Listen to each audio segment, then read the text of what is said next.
Nice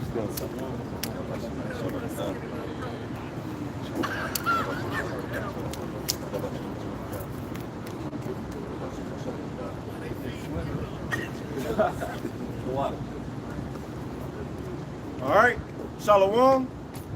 First and foremost, we want to give all praises, honor, and glory unto Yahweh, Bahashem, Yahushai, Bahashem, Ruchakadash. And double honors unto the apostles and elders of Great Millstone, and as well as the men that taught them, and peace and blessings to all you Wakim out there who pushing his word with all truth and sincerity, and as well as all you believers out there who believe on the gospel. And it's a couple of brothers from the Great Millstone Houston camp, from the brother for the Great Millstone Houston camp at the Wadi Al-Bashin Shah for another opportunity, you know, to allow us to come out and give a sacrifice on the highways and hedges. You know, and that's what the prophets are set up in the last days to do.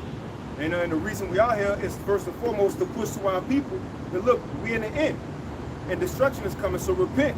And our people, as we will know it today, are the so-called black Hispanics and Native Americans for the most part.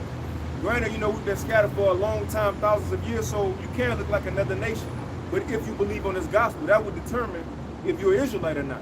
You know, but we also are here to prophesy against Babylon, mystery, Babylon the Great, which have now been identified as America.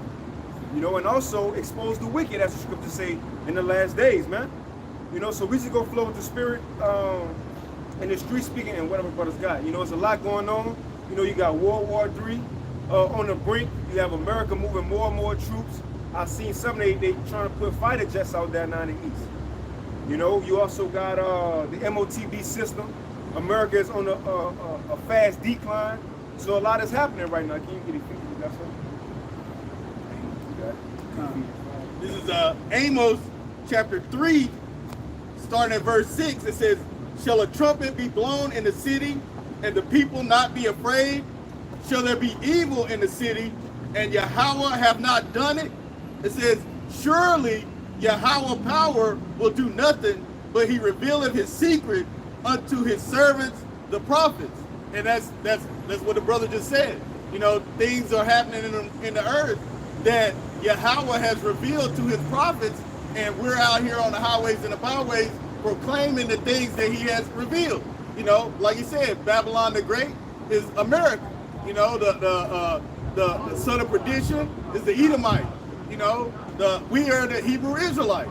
You Negroes, Latinos, and Native Americans, you're not Negroes, Latinos, and Native Americans. You Hebrew Israelites.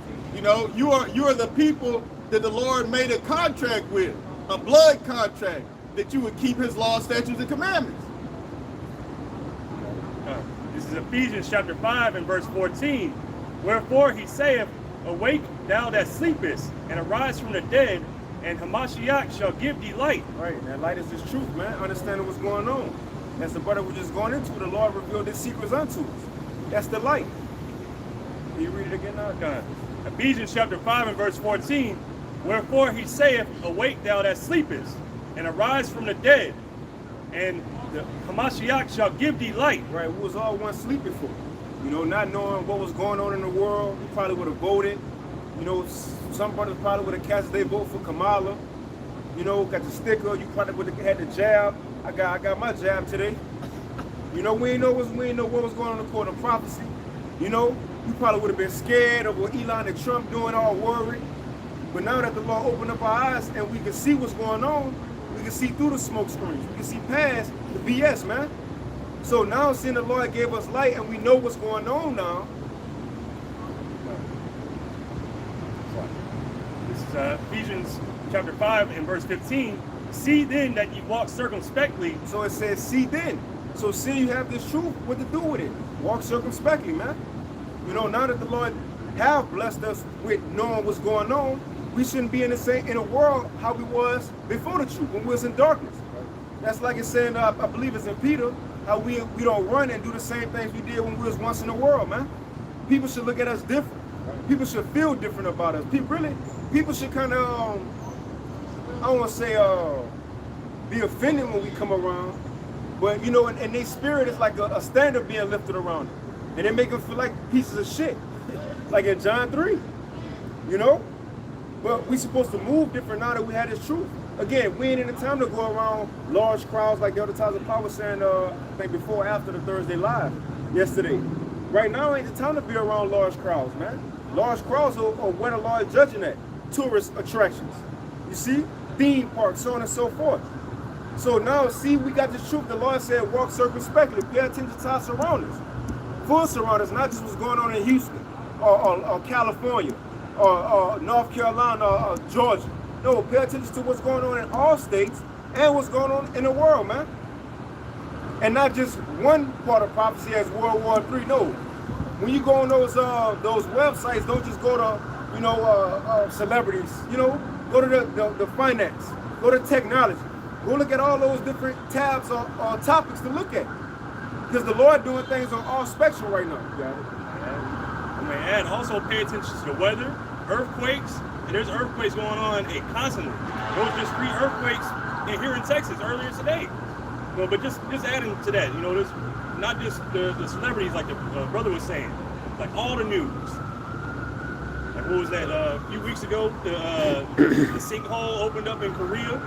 You see the dude in the video just fall right into the sinkhole. Man, died. He's riding a moped. It just opened up right on him.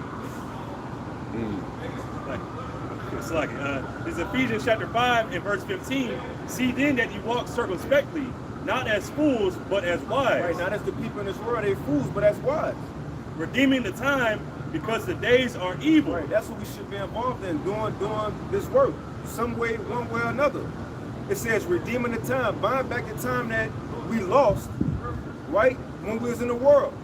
Adding sins upon sins, losing. And think about it, all of us was in the world longer than we was in the truth for. So in other words, that's a lot of making up to do. You know, like I said, Baruch 4:28, as it was our mind to go astray. Baruch chapter 4 and verse 28. For as it was your mind to go astray from the Most High. It wasn't the Lord's like it, but you can read that for me. For as it was your mind to go astray from the Most High. Right, as it was our minds to go astray from the Lord. You know, that's a good one for Hebrews 8.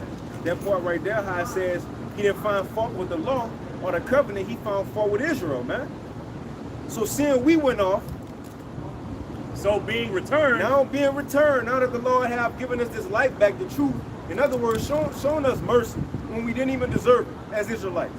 So now that we have the Lord named Yahweh to call on, Yahweh Shai name to call on and repenting, now that we know the prophecies, these things that we have, and we have the ability to go prophesy and give a sacrifice. So now that we'll return what? Seek him 10 times more. Go 10 times harder, man. 10 times harder. So even going back to that Ephesians 5, it says, what's that last part? Ephesians chapter 5 and verse 16, redeeming the time because the days are evil. The days are evil, man. The Lord could cut this short at any time. You know, so the best thing, for all of us who want to know to do is, as much as we can, to store spiritual treasures in our bank account. Because at any time the internet could go out, Shalom. At any time the internet could go out. That's why Yahweh Shai said in John 9 that we must work the work while it is day. Because the time or the night coming where no man can work, man. Ain't no sacrifice will be able to be given in the times we coming in. Ain't no sacrifice will be given, no repentance will be given in the times we coming in. Right now is the time to do all that, man. And we see, as we see America spiraling down the drain.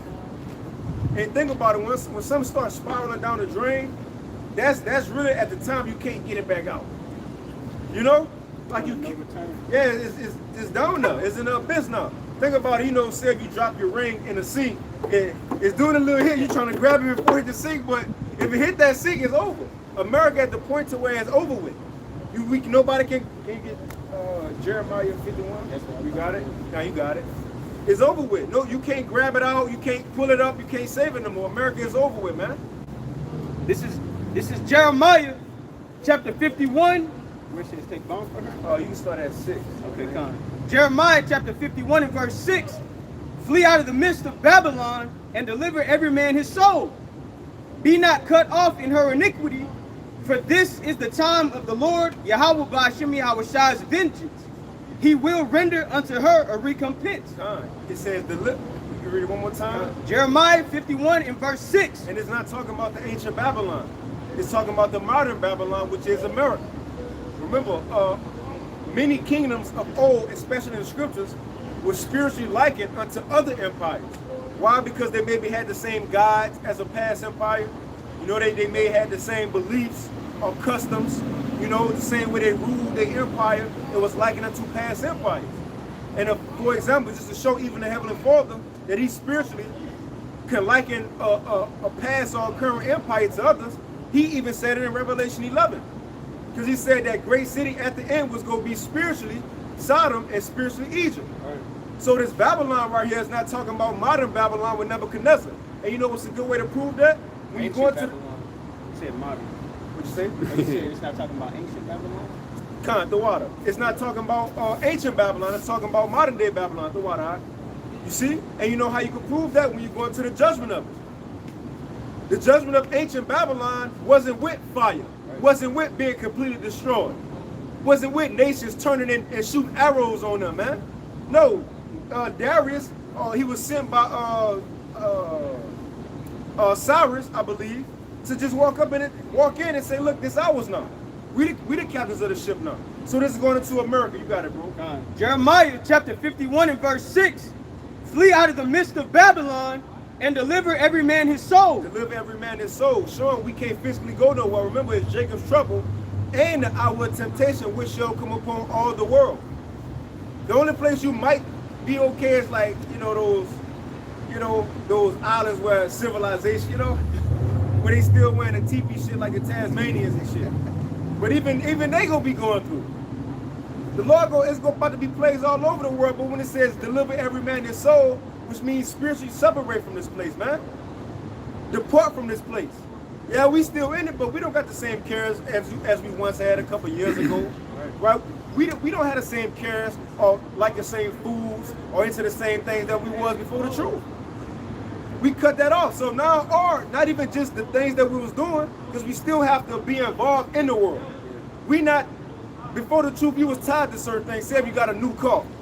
Well, you was tied to it, that was my baby, man. Now we get it, the Wadi Hawa Shinawashai is temporary.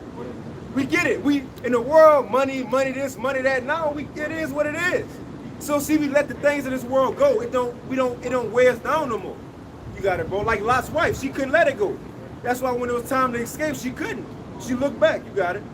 Be not cut off in her iniquity, for this is the time of the Lord's vengeance. He will render unto her a recompense. Got it. Verse 7, Babylon hath been a golden cup in the Lord's hand that made all the earth drunken. The nations have drunken of her wine, therefore the nations are mad. You got it. Verse 8, Babylon is suddenly fallen and destroyed. How for her? Take balm for her pain. So be, if so be, she may be healed. And we're in the beginning stages of Babylon being destroyed, man. Remember, it just don't all just happen in one day. No, it got to be a process. The Lord got to break certain things down before the major destruction, man. You know, he got to send those plagues, as he said in 2 Esdras 15, a multitude of plagues before the destruction. Matter of fact, can we get that real quick just to show it ain't just going to happen overnight? So we already in the process of seeing America being destroyed. And it already happened in the heavens. It's just got to play out on earth, but the process have already started, man. This is 2 Esdras chapter 15 and verse 1. No, you can start at 3. I think like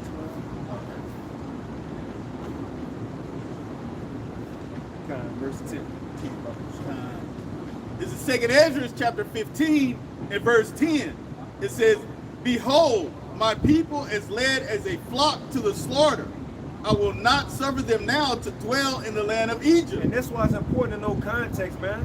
When you read 2nd Esdras, yeah, it's Ezra from the Old Testament, but when you get into Esdras and the Apocrypha, he was getting a lot of prophetic dreams and visions.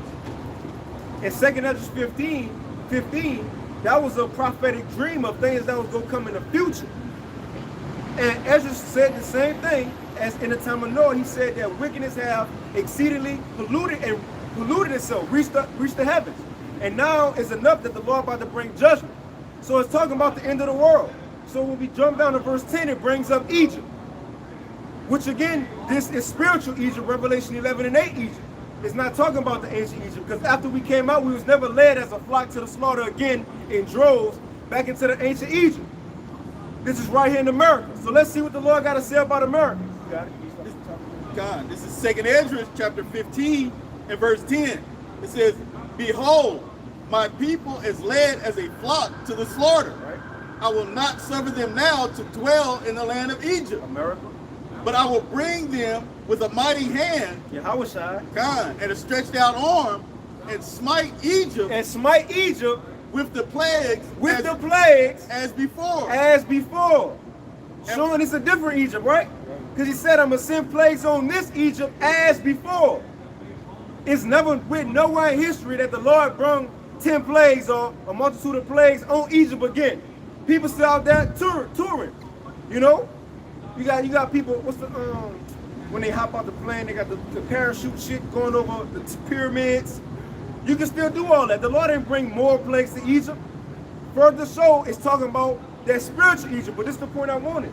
It says he was going to bring plagues on Egypt as before, but then it's going to make the point of how then eventually it was going to be destroyed. We're in the season of seeing those plagues coming. So the Lord already started the countdown on America's destruction, man. You got it. I'll give you that. Con. This is 2nd Ezra chapter 15 and verse 11. It says, but I will bring them with a mighty hand and a stretched out arm, and smite Egypt with plagues as before, and will destroy all the land thereof. Which shows that's not the ancient Egypt. It says this one here is going to destroy all the land thereof. North, south, east to west. That's America. But before that, before the main judgment comes, the Lord going to be taking America out bit by bit. Fire and then floods, earthquakes, tornadoes, sicknesses and this and that, and newly created creatures. And think about it, not just that, but it's going to be diseases going around that Esau ain't put out there, because just the stench and the dead bodies just rotting away, all that's going to have an effect on society, man. Think about the air quality in those times. That's why you see in a lot of apocalyptic movies, it's like the imagery is kind of like hazy. You know, the clouds dark, the sky dark, you got the red hue. You got a smell, although you can't smell on the TV, but it got a smell. That's the smell of death, man. We're about to witness all that right here. We're really in the world, but mainly America, Babylon the Great. We can finish that. This is Jeremiah chapter 51 in verse 8. It says, Babylon is suddenly fallen and destroyed. How for her? Take balm for her pain. If so be, she may be healed. Verse 9. It says, we would have healed Babylon, but she is not healed. Forsake her, and let us go every one into his own country. For her judgment reacheth unto the heaven, and is lifted up even to the skies. And the scriptures tell you in Isaiah the 55th chapter, the Lord's word doesn't return unto him void. So as we read these scriptures, it's just a matter of time whenever these things are going to take place. But according to what we just read, there's no such thing as it's going to get better. Okay, the scriptures tell you, especially in 2nd Ezra, it tells you how evils are going to increase in the later end. So Babylon cannot be healed. Pretty much, that's why we're looking for a way out of this thing. Not try to build up and get better. It's impossible. It's come to the point of its limit. Now the Lord is going to do what's next written according to prophecy. And that's Yahweh Shah making his return. This is Amos chapter 5, and I'll start at verse 18. Woe unto you that desire the day of Yahweh Ba'Shem Yahushai. So what end is it for you? The day of Yahweh Ba'Shem Yahushai is darkness and not light. As if a man did flee from a lion and a bear met him, or went into the house and leaned his hand on the wall and a serpent bit him. So this is the times that's coming. Jacob's trouble, the hour of temptation of Revelation 3 and 10, and it's going to try the whole world. It's going to be disaster after disaster after disaster. And it's judgment coming upon the world. So it will be the best thing that you can do is to get right with Yahweh Ba'Shem Yahushai. And that's the best thing that you can do, but it's not even a choice for you. It's whether Yahweh Ba'Shem Yahushai chooses you to do that. Verse 20, shall not the day of Yahweh Ba'Shem Yahushai be darkness and not light, even very dark and no brightness in it? Meaning, hey, you're not going to know what to do in these days. If you got Yahweh Shem Yahushua with you, he's going to take care of you. But other than that, you're going to be out there in the dark, out there alone with your own devices. You had something else on that? That was This is 2 Peter chapter 3 and verse 9. It says, the Lord, Yahweh Shem Yahushua, is not slack concerning his promise, as some men count slackness, but is long suffering to usward, not willing that any should perish, but that all should come to repentance. And the Lord is essentially giving you time to repent. You know, you Negroes, Latinos, and Native Americans, because his day is fast approaching. You know, it's been said. It's been said. The word has been decreed. It's already happened in the heavens. It just has to take place here on earth. So, you know, it would behoove you to get right. And it says, but the day of the Lord will come as a thief in the night, in which the heavens shall pass away with great noise, and the elements shall melt with fervent heat. The earth also and the works that are therein shall be burned up. And these are the things that the Lord has declared is going to happen. These things are going to happen here on the earth. And you Negroes, Latinos, and Native Americans, some of you 2/3, the Lord said you dross. And he's going to burn you. He's going to melt you here. So, you know, if that's your lot, that's what's going to happen. But the others, it's time of repentance. I read this in the GNT. 2 Ezra chapter 4 and 37 in the GNT. It says, for the Most High has weighed this age, measured the years, and numbered the days, and nothing will be changed until the time has run its predetermined course.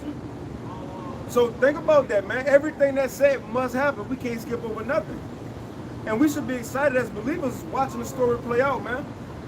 And even that's another thing. Like, why would you not want to, seeing this the end, what else you going to do? What else is there to do in this world? What, trying to go viral? You know? Like, really, what else is there to do? You want to live, you know, fulfill a fantasy and I want to climb the Grand Canyon. For what? I want to go to Times Square. For what? There's nothing but rats, trash, homeless people, and bullshit. And you might see some Israelite camps out there. That might mess up your weekend. But think about it. What else is there to do in America? Nothing. Even in the world, everything is polluted, man. The Lord have brought forth the end. And as we know, the end was going to come through the nation of Edom ruling. And it only makes sense because you put two and two together.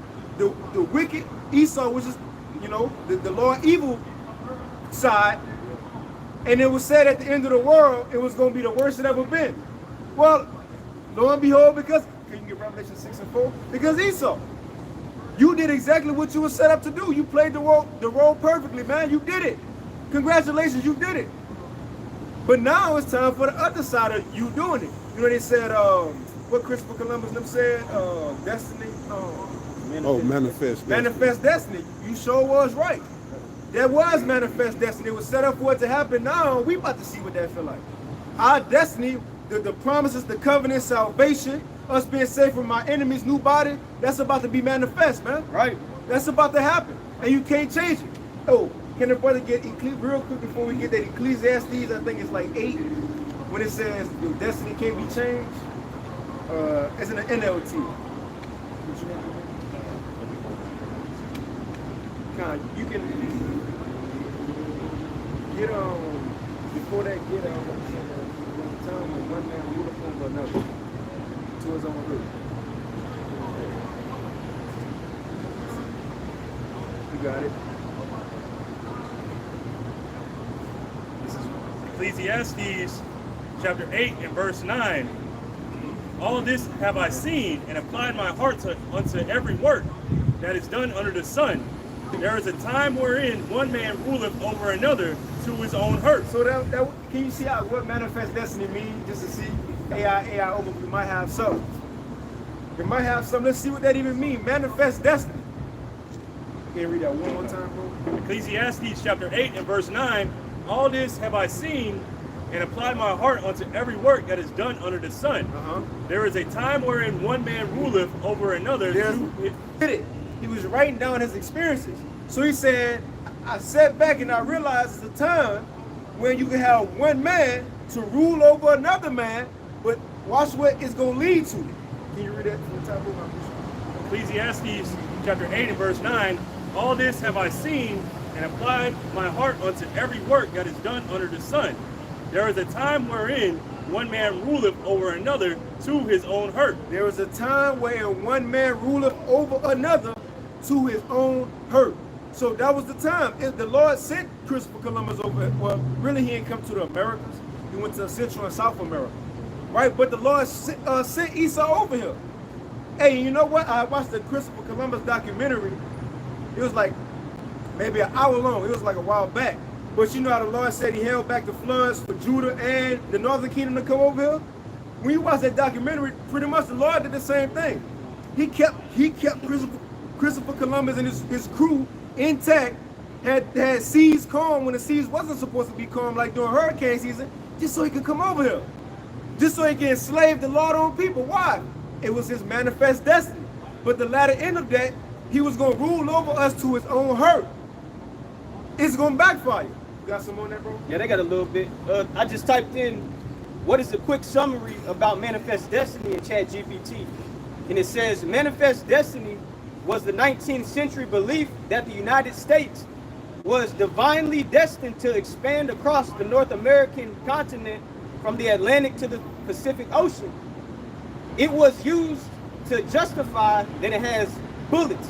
So it was used to justify Western expansion, the displacement and oppression of Native American tribes, the Mexican-American War, which was 1846 through 1848, the annexation of Texas, Oregon, and California.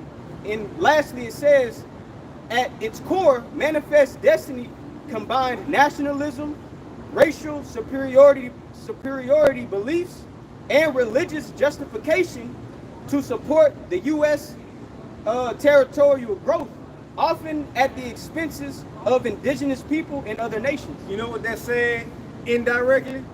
That was how Esau fulfilled Genesis 27, him getting the fatness of the earth and doing heaven from above. Because they were just in the known world at that time. You know, the Greeks, Romans, but Spain and, you know, Germany. So, but when they came over here, that was the time when Esau really, America allowed Esau to come into that fullness of his blessing. But what it was saying was, that gave them the right to, that justified them come and kill our people and say, this is our land now because God set this up. God set this up. God sent us over here. We're supposed to enslave y'all. We're supposed to take over this earth. Indirectly, that's really what it was. That's what it was. Yeah, bring that out and say when thou shalt break the yoke off his neck. Oh, Genesis. You're right.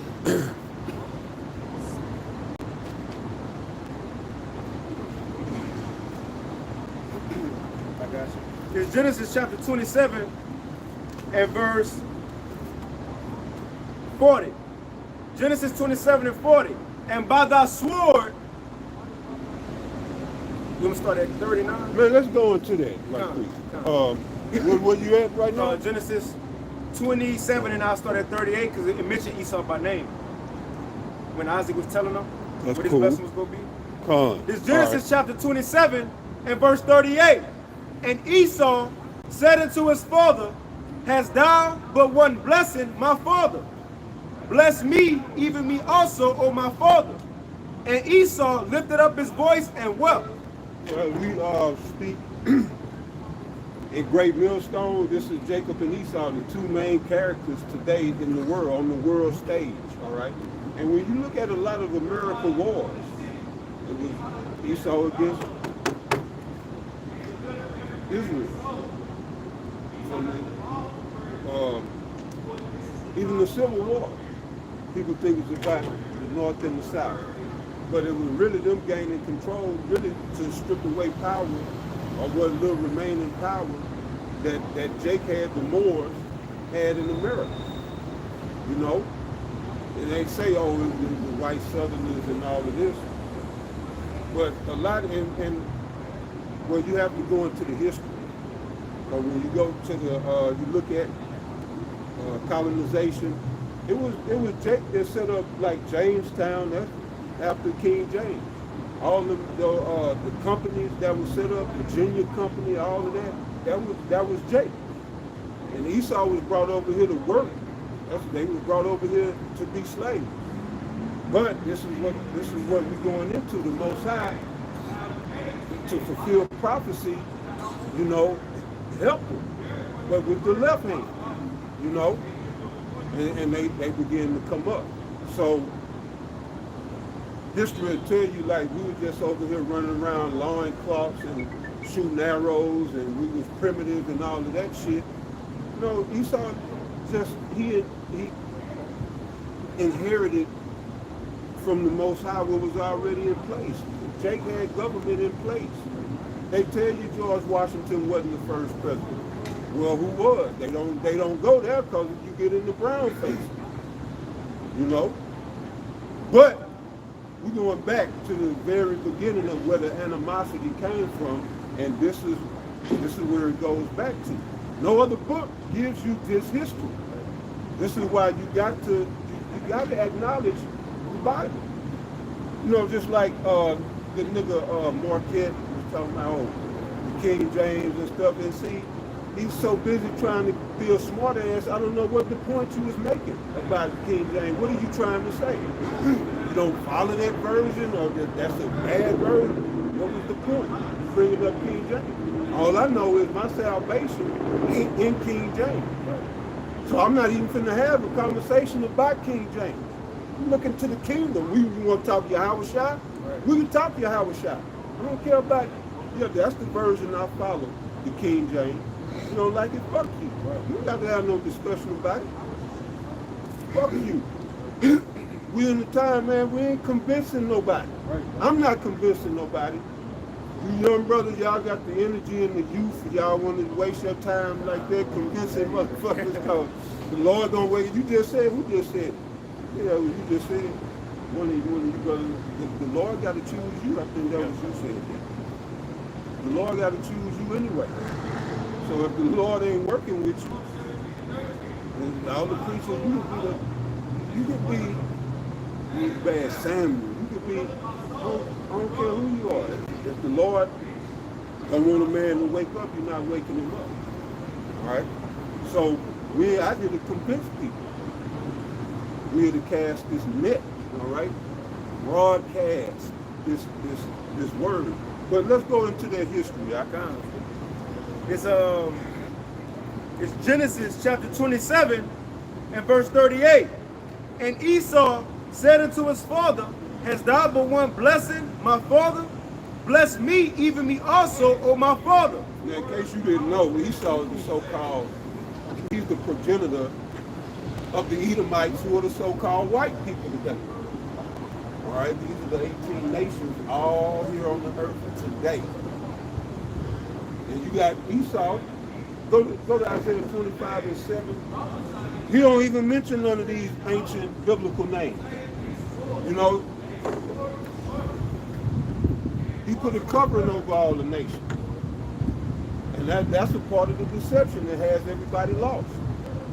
You got it out? Isaiah chapter 25 and verse 7, and he will destroy in this mountain the face of the covering cast over all people. This mountain means this rulership, this government, all right? This system Esau has set in place.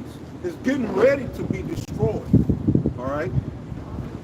And what I hear it again, Isaiah chapter 25 and verse 7, and he will destroy in this mountain the face of the covering cast over all people, and the veil that is spread over all nations. Right, that veil, meaning the people have been hidden. The original names, man, and then Esau would have to acknowledge these people's names. So he tell you, yo, you this and you that, so you start reading the map and say, if he told you, oh, you the ancient Moabites, and say, well, oh, who should be over here in the land of Moab, you know, or whatever. So it's a covering cast, and the people, it's a veil over the nation, all right? The Lord sent us out here to straighten out the confusion. But as long as all people holding on to Esau's knowledge, you know, and it don't matter anyway, because 2/3 are slated to be destroyed in all the land, right here. So somebody got to fulfill it, right?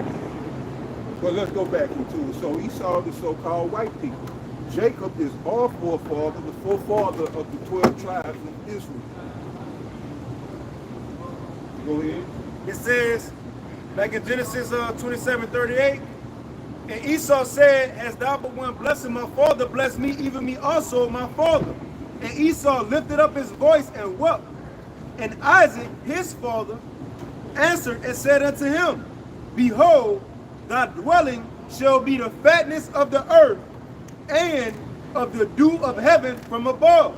Meaning all of the best places of the world, the rich places, the fatness of the earth. And then even going into the apostle went into it years ago, when you go into fat, it goes into the oil. You know, and that's where he goes. Everywhere somebody found oil or find oil, he go and take it. He go claim it. You know, because he was given that. You know, so we have to bear. We have to bear it. We have to bear it because we brought this on. We brought Esau on ourselves. We brought Esau on ourselves. You know, thanks to Adam. You know, but I mean, we all played our part. If you look going to the spirit, we all played our part. But it's almost done. This nightmare is almost over. But he was promised that. Hit it one more time. You got a precept? All right. Hit it one more time. Verse 39, and Isaac his father answered and said unto him, "Behold, thy dwelling shall be the fatness of the earth, and of the dew of heaven from above." And the dew of heaven from above, you know, meaning he would be blessed with all the fatness of the earth. So you need the dew of heaven, the rain and all of that for crops and all that good stuff. And then, you know, this devil even got the directed energy weapons. You can go into that now. You know, the Most High has been blessing this devil so that he could put fear among the earth, among the nations of the earth. So when Yahweh Shah come back and deal with that devil like that, there ain't gonna be no more question of who the real God is. They gonna know when Yahweh Shah come back. So when you read Romans 9, it tells you about this. The Most High propped this man up so he can knock his ass down and get his glory. That's how the Lord is gonna get glory, by taking down this devil that had the whole world in fear, that had the whole world shook. But you see now nations are rising up against this devil, man. They didn't have enough. Nobody fear America no more. They didn't have enough. You only push people so far, man. You know, people waking up and they say enough is enough. But go ahead, right? This is Micah chapter 2, and I'll start at verse 1. Woe to them that devise iniquity and work evil upon their beds.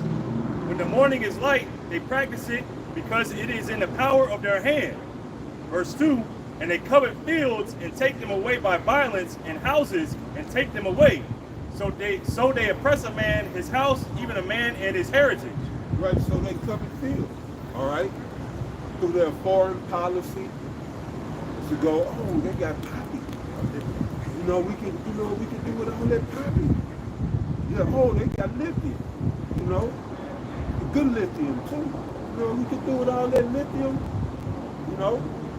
And oil, all that. So when if they find it, he coming to extract it. All right, at the expense of those people.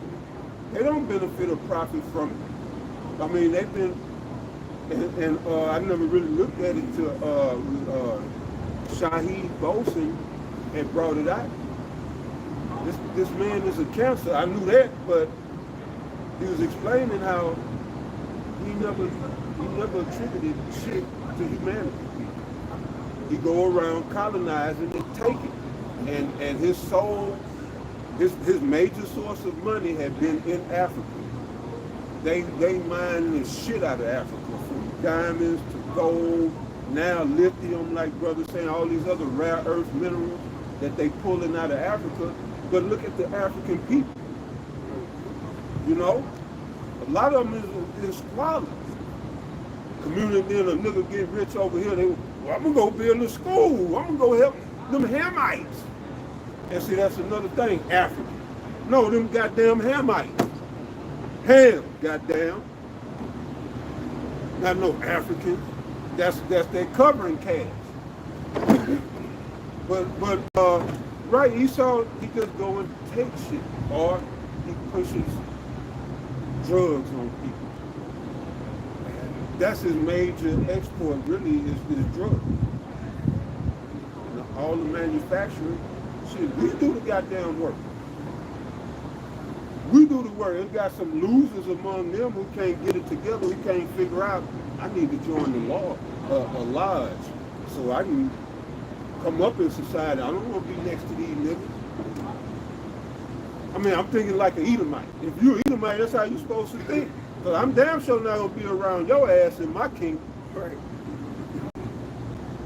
But you got some losers, they work these jobs. Yeah, the jobs are for slaves. I'm sorry, you love your job. Well, you love being a slave. You know, or to be an employee.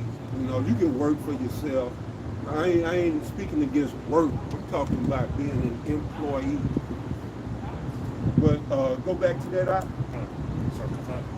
The second verse. Micah chapter 2 and verse 2, and they covet fields and take them by violence. So they covet fields, all right? We saw that in Afghanistan, Iraq, Libya. We see it all throughout the Middle East. And now, over in Gaza, they covered in Gaza. They just take it. They say, fuck it. It's manifest destiny too, bitch. They're taking it. But that's good, because they all sat and watched when we underwent. I mean, that was prophecy, though. So we gonna sit and watch you. Y'all sit and watch Gad. You get murdered, tortured, and shit. The Northern Kingdom, or the so-called Latin tribes, and then the Negro. And nobody even, you know, now it's like they sweep it under the rug except when they want to show you a goddamn slave movie. And then other than that, but you ain't supposed to talk about it. Oh, that's the past. But why you always showing me these goddamn movies? Because that's psychological. That's programming to keep you locked in that vibration or that all that old shit. No, we singing a new song, bitch. Right? Go to Revelation 14. And Jake wanted to say that's what the church keep you in that vibration. That old fucking slave ass. That's why, that we shall overcome. That's why the apostles call it plantation Christianity. They keep you locked in that. Yeah, we shall. Yahweh shall be overcame. What you waiting on? Right. We out here overcoming, bitch. Right. You shall overcome. We overcome it. Right. Or go to the right to the point. This is Revelation chapter 14 and verse 3. And they sung, as it were, a new song. So we singing a new song, this gospel, all right, of Yahweh Shai HaMashiach. You ain't never heard that before in your haunted house, in your Freemason 501c3 chartered religion. You never heard Yahweh Shai HaMashiach or Yahweh, all right? It's a whole other doctrine that comes with those names. All right, this is a new song. All right, we ain't teaching that God love everybody. That indoctrination, more programming. I gotta accept whatever you do to me. Well, I can't strike out at you, but I put them curses up. I get the Most High to do something to you. I ain't gotta accept your bullshit. And that's what they want. That's what the religion that they go to. Say, oh, turn the other cheek, and the Lord said that, but that's to your brother. It's for your brother, the one who you hate. You don't turn the cheek for him. But yet this white man could do atrocity after atrocity after goddamn atrocity.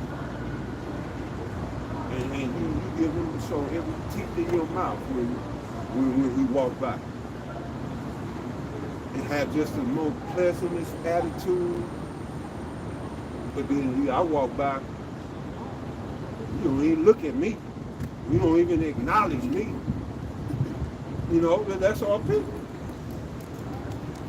You know, now, that goes back to Deuteronomy 28. Just another, that's a sign of who we are. All other nations, they work together on some type of level. You know, they have their differences, animosities, but they come together when it counts. Even when it counts, we can't come together. Like right now, it counts. Where the fuck everybody at? You see? But let it be some foolishness, a dumb nigga get killed by the police for doing some dumb shit. And then you're gonna have everybody in the street, and you don't even know this nigga. This nigga just robbed your house last week. What you out here for? Then the motherfucker just, we are no people. That's a no people. That's what a no people looks like. Look how they did the one who was set to unite us as a people. Yahushua, they chose Barabbas over the Lord. You can't look over that. You can't look over that. A man who had no fault. He rallied behind him. They wanted to get the fish and the load. Go ahead, Ike. It's Revelation chapter 14 and verse 3. And they sung, as it were, a new song before the throne and before the four beasts and the elders. He's the white man is the devil. When you heard that in your 501c3 chartered Freemason church. Yeah, the white man is the devil. It's a new song, all right? It's a new song. We taking over under Yahushua. He really taking over. He gonna let us ride with it. All right, one Lord willing, you know, but he gonna let Israel ride with it. But he calling it shots. He gonna let us ride shotgun, Lord willing. Go ahead. And no man can learn that song but the 144,000. Because it's a little sanctuary. Everybody ain't gonna learn this song. So that go back to what I was saying earlier. Like, we're not here to convince nobody. Whoever gonna get the song is gonna get it. We just gotta be out here, you know, in the show of our faith. You know, because the Lord might use us, might use Dallas, you know, well, I mean, he has used all of us. But for the remaining elect, if there's any that need to be awakened, he can use it in one of the camps that's out doing the work, and that's the camp. You got to be out doing the work, you know. And then if there's anybody need to be woke up, the Lord will direct them to a camp, a video, or something. Take them down the rabbit hole, find GMS, you know. Just, we got to be available. But yeah, go ahead, again, you got it. I was about to say too.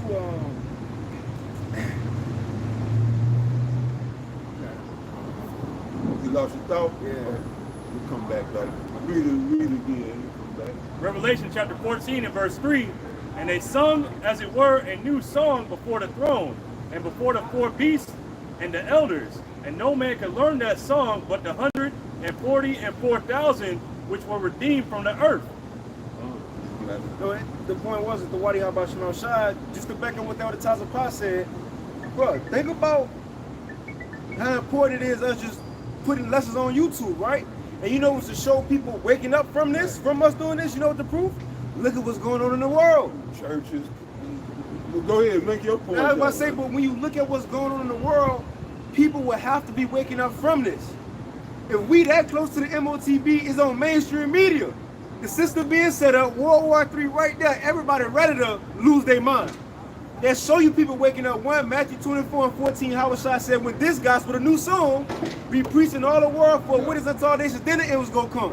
But you know how believers are actually being woken up though? We can't wake up, oh, this is a new brother, okay, that's 127,030, you know, or we got this many left to go. We can't count it, bro. Remember, the Lord never wanted us to count Israel. The thing was, you know what proved that people are waking up across the world. Prophecy is being fulfilled and it's happening. 2nd Ezra 7, the closer we get, the more people are being fulfilled. Real quick, at a time upon you got it, but 2nd Ezra 7 said the Lord won't bring forth the destruction until the servants be sealed. Showing people have to be getting sealed right now from this word going forth if we this close to the end, bro. That's the show. Don't go off by image. Well, y'all, there's only 300 yards, bro. We don't know how many people of the elect already died in the heavens go come back first. It's the little sanctuary. It might have a few of us here. The point is, don't go by eyesight. Look at the prophecies. Look at things happening in the world to show people are waking up, man. Right. That's the only thing we can gauge by is prophecy. All right. Esau, he uses, you know, he look at Mars, Jupiter. Oh, we look at prophecy. That's right. That's why the scripture said you went into it. Well, I don't know if y'all got to it. Be ye circumspect. Y'all was in it. Okay. Done. Be circumspect. Watch around you, and so you could see where we at in the book. Oh shit, we right. You know, see where we at in the scope of prophecy. But right, let's go back to Esau. Yeah, come on, Salaki. Let's get back on Esau. It's Genesis chapter 27 and verse 39. And Isaac his father answered and said unto him, Behold, thy dwelling shall be the fatness of the earth and of the dew of heaven from above. Right, y'all ever heard of Estonia? See? That's Eastern Europe. Well, shit, it's up there. Shit, I forget. Look it up, right? Estonia. Oh, that's Eastern Europe. Eastern Europe. That's okay. Yeah, Eastern Europe. That's what the brother said. But they say it's one of the coldest places on earth. It's like snow most of the year. That is. Estonia. Estonia.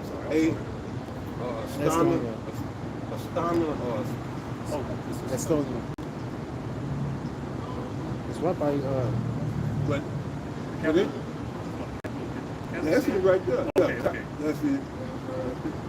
Yeah, I mean, and that's they New World Order city, and most people never heard of it.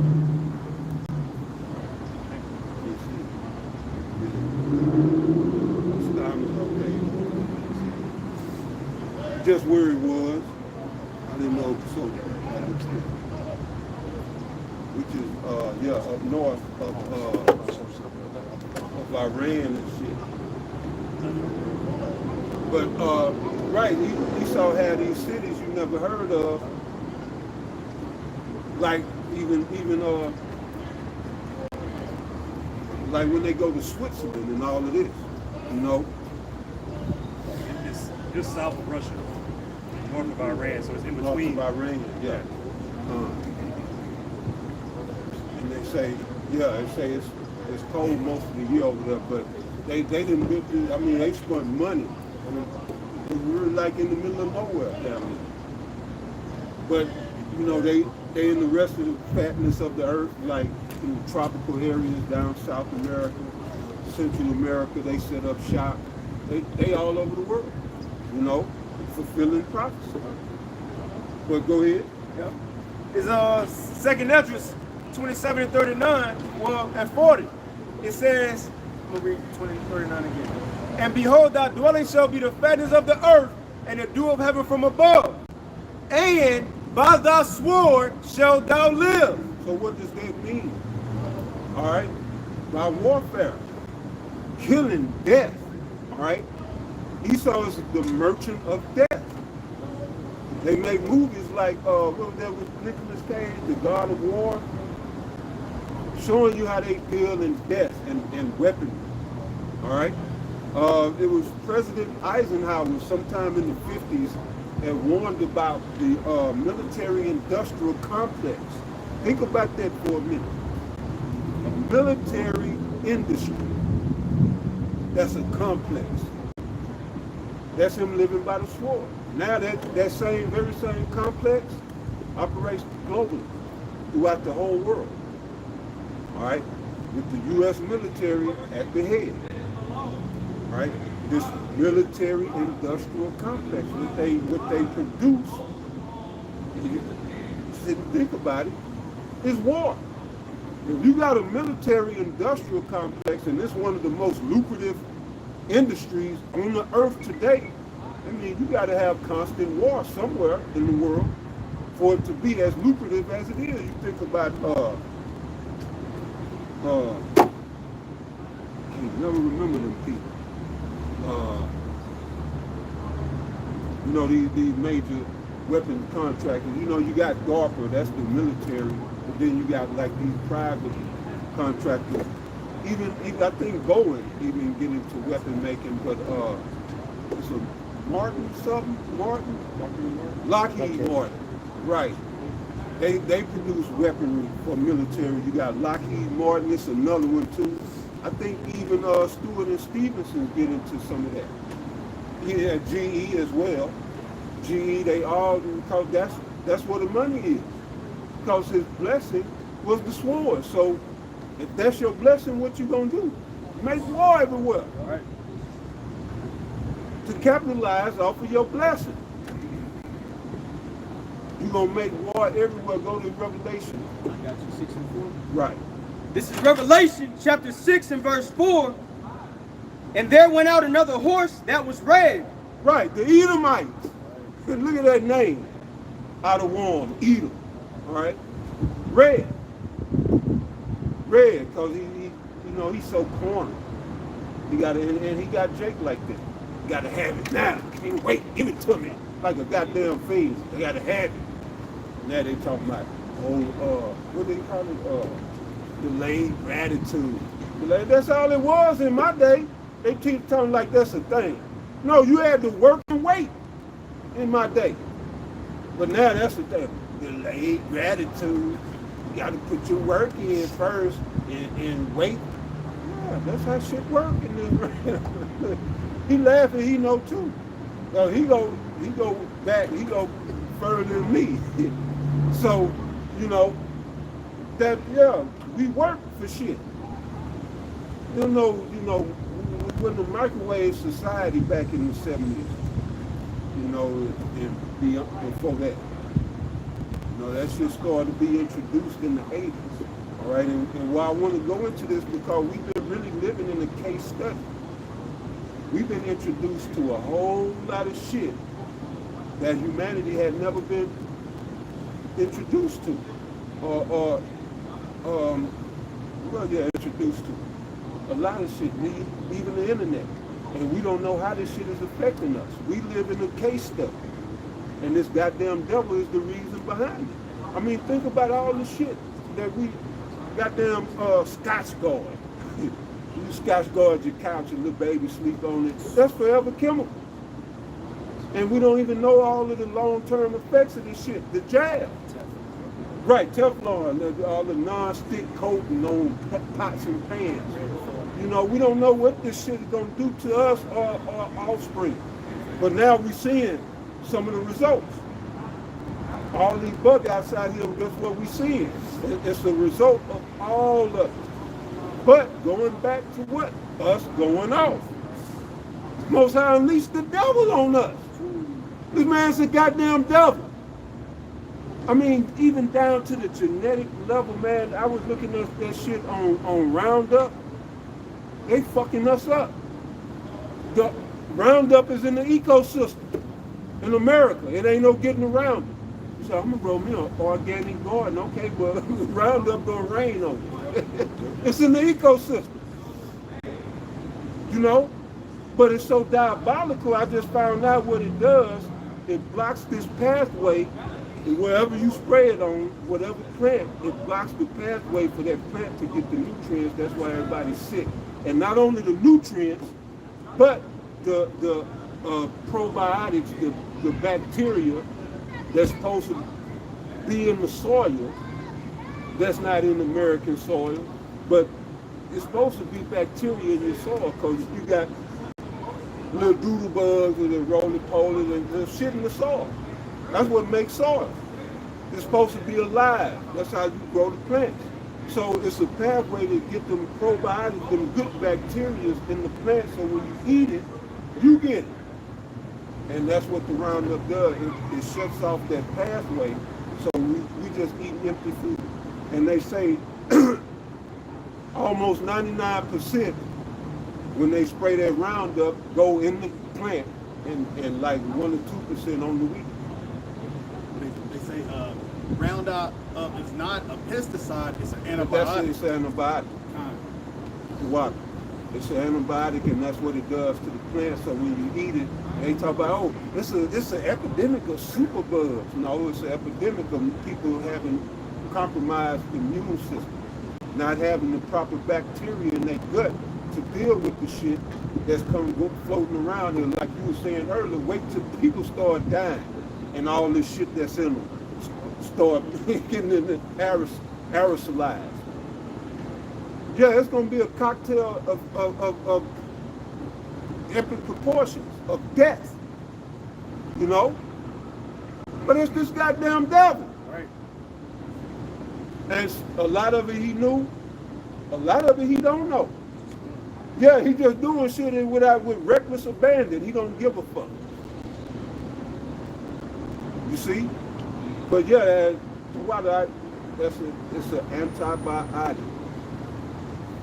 All right? Which what? Kills your probiotics. When you eat it, your plants are full of probiotics, antibiotics, or your ingredients, your herbs. So get your herbs outside of Babylon. Don't deal with the herbs. Don't use herbs sourced in America. All right, this is why it's all this sickness and bloated bellies and overweightness and big bitches and big Shirleys. That's why it's an epidemic of sickness. What you had out? I think the antibiotics, they kill the good and bad bacteria. They kill everything, right. You don't discriminate. You got it out. I get this in Wisdom of Solomon 2. Now this is going into the wicked, and what you were saying, they really out just doing everything they can while they ruling. And the thing is, see, back then, those Edomites in the ancient world, they only knew a certain portion, but now the Edomites who rule in the elite, they know exactly who they are in the scriptures. They know this was given to them. They know they got the source, so they go maximize on that, man. Damn it. So go ahead. I lost my word. You got it. Let me know. This Wisdom of Solomon 2 and 6 in the GNT. It says, the wicked say, and it's the mindset how they rule in the world. Come on then, and let us enjoy the good things of life and live in this world the way we did when we were young and free of care. So really, they're doing a lot of things and they not putting thought into it. It says, let us drink the most expensive wines and use the finest perfumes. Let us not miss a single flower in the springtime. And before the roses wither, let's pick them and wear them in our hair. It says, and let's all join in and leave signs everywhere of our carefree revelry, man. So Esau, he's doing things in this around the world that's carefree. LGBTQ. Yeah, go ahead, bro. It's carefree. He's not thinking about the outcome of it. Just like the fourth Esau, this man gave up he gave up Romans 9 and 4 for some food. He ain't think about the outcome. And that's why I say Romans 9 and 4, because that's everything we get, man. He gave that up for some food, so that's how his people are. So the way they rule in the world, the base man, he's ruling it in a carefree manner. And it says, and this the point to show you they know they have the power right now. And it says, well, I'm at right here. It says, for this is our portion and our lot is this. They know it, man. Yeah. Manifest destiny. Esau know it. That's why well, you know what show he know it? Revelation 12 and 12. He know that he got a short time. In order for him to know he got a short time, he got to know the power that was given to him, man. You got That's right. That's exactly right. You know, and that pathway, by the way, is Esau turned it. You know, he got to name everything, but they termed it the Shikhamate pathway, and they spell it S-H-I-K. I think it's A-M-A-T-E. The Shikhamate pathway, and that's an important pathway. That's how the plant actually actualizes itself. So they just totally destroyed, and all that came about because of the Dust Bowl. Them not following Yahweh, Ba'ashem Yahweh Shai. Again, it's sin. Sin is the root cause of the problem. And nobody will address it except Great Millstone. Right. Well, I mean, even IUIC will say keep the law, so they'll point it out. But then they don't really, because if you ain't teaching Yahweh Shai, and then you were tinkling brass, you know. But yeah, brother, go. I think it's a little bit, yeah, because we got to get to the part where it say when he shall break the yoke. One of the times I was reading that Revelation 6. Yeah, all right. We didn't finish, huh? Yeah, come on. Back in Revelation chapter 6, in verse 4, and there went out another horse that was red, Esau. and power was given to him that sat thereon to take peace from the earth. So that was his power to take peace from the earth. All right? Because Yahweh Shai is the Prince of Peace. It's for him to bring peace. All right? So Esau is the opposite. All right? He's the opposite of peace. Go ahead. And that they should kill one another, and there was given unto him a great sword. So that's what the brother read about. It was given unto him a great sword, all right? And so, right, he's capitalizing on it, creating these endless wars all around the world. America's the 200 years, 250 years, most of the time it's been at war. Most of America's time in power has been at war, all right? Even from its inception of the Revolutionary War, nothing much has changed, you know, what you got out. It says from AI Overview, since its founding in 1776, the United States of America has been at war for roughly 222 out of 243 years. Meaning only 17 years has been at peace. And I'm sure even in them 17 years, it was like it wasn't peace. You got it. No, you good. But then that go back to what I was saying, because history don't even tell you that King George III was a Jake. It's always been Esau against Jake. They was declaring independence from Israelites. But history not gonna tell you that. They're gonna, man, they're just Edomites fighting.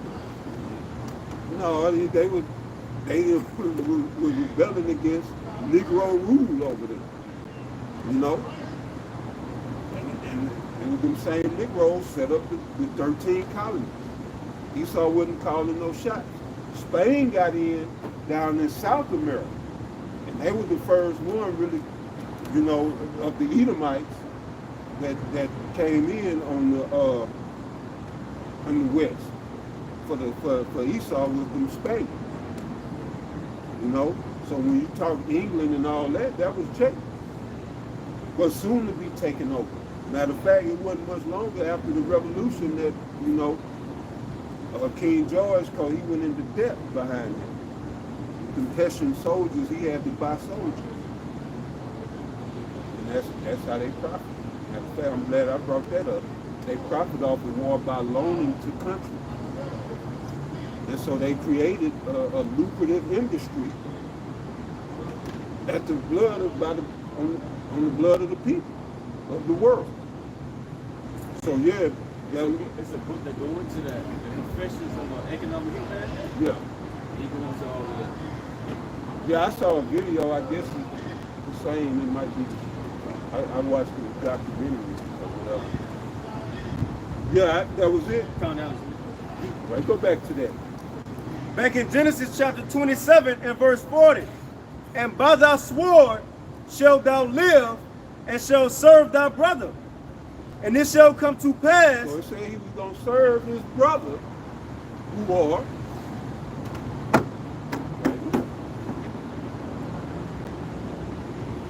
that's what Father Isaac told brother Esau. You're going to serve your brother.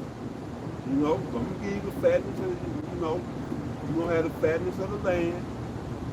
But by your sword, you're going to live. You know? Well, go ahead. And by thy sword shalt thou live, and shall serve thy brother. And it shall come to pass, when thou shalt have the dominion. Shall come to pass. When thou shalt have the dominion, go ahead. That thou shalt break his yoke from off thy neck. And that's what he even, well, yeah, it's done. I say the last yoke was the Bolshevik Revolution That's what I say, but my history ain't, I'm not no historian, but I think that was the last Israelite, like, rulership was in Europe. The, damn it, what was, I forget that family, but they was Israelite. They didn't, they refused Warburg's central bank. And so after World War I, right at the end of World War I, 1917, the elites under the Bolsheviks and slaughtered the whole family, the ruling family, and took over and set up communism in Russia. You know, but yeah, they broken the yoke now. You know, but read it again now. Genesis 27 and 40. And then you can make your point, because that's why I brought it out. You was making a point earlier. You made your point you was making. It says, You got it. Genesis 27 and 40, and by thy sword shalt thou live, and shalt serve thy brother, and it shall come to pass when thou shalt have the dominion, that thou shalt break his yoke from off thy neck. And see, that's where we are now. All right? When you was going into, We were talking about manifest destiny. Like he saw the yoke came out, they were supposed to so, do. yeah, You manifest can be destiny. Yeah, manifest destiny. All right, so it's his time for dominion, and Most High gave him the power to break the yoke. Because I mean, this man was a lowlife living in the cave. The Most High had to be with him, man. And Jake had shit going on. Jake had it set up, but they was going off too. But yeah, for this man to come out of the cave, grunt and snorting and shit, eating anything moving that he could find, having sex with his mama and grandmama, dogs, animals, like the brother said. Maggots out of skulls. Anything moving, yeah. They're eating screw, anything moving. You know, just like you see them today. Ain't nothing changed. They got a suit on them. Right, they got the suit, tie, and they shave. They was the caveman. Imagine you see Esau who don't shave, happy everywhere and shit, bushy. That's the caveman. Now picture all of that. He bent over, dirty and grunting. That was Esau. That's their history. And you can't. That's your history. And you want to try to put all that slave shit in our favor? Okay. But you was a low life caveman. You know. And a lot of what preserved them too. When you read the Job, you speak about them eating juniper roots. Yeah, the juniper roots. They cut up juniper roots by the mallows. You know, right? They were real low level. They were super primitive. They were sub primitive. All right. You had tribes. You know, the primitive tribes. If they would came across Esau, they'd kill him. Whatever they say, they gonna cry after and Job after a thief. Yeah. And then what the fuck? Trying to get away from them motherfuckers. Get the fuck out of here. You know, that's Esau, man. And now he done fooled the whole world to think he's on some high moral level. But yeah, you got it. It's Daniel chapter 4:17. But that's what they're talking about. That's Revelation 20. The Lord took the lowest of the low. Like it couldn't get no lower. Animals got more, you know, more, you know, respect in the Lord's eyes than Esau.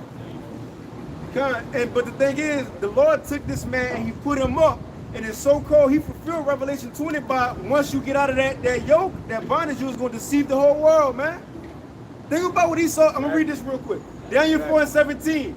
This matter is by the decree of the watchers and the demand by the word of the holy ones, to the intent that the living may know that the Most High ruleth in the kingdom of men, and giveth it to whomsoever he will, and that's what the Lord did, and setteth up over it the basis of men.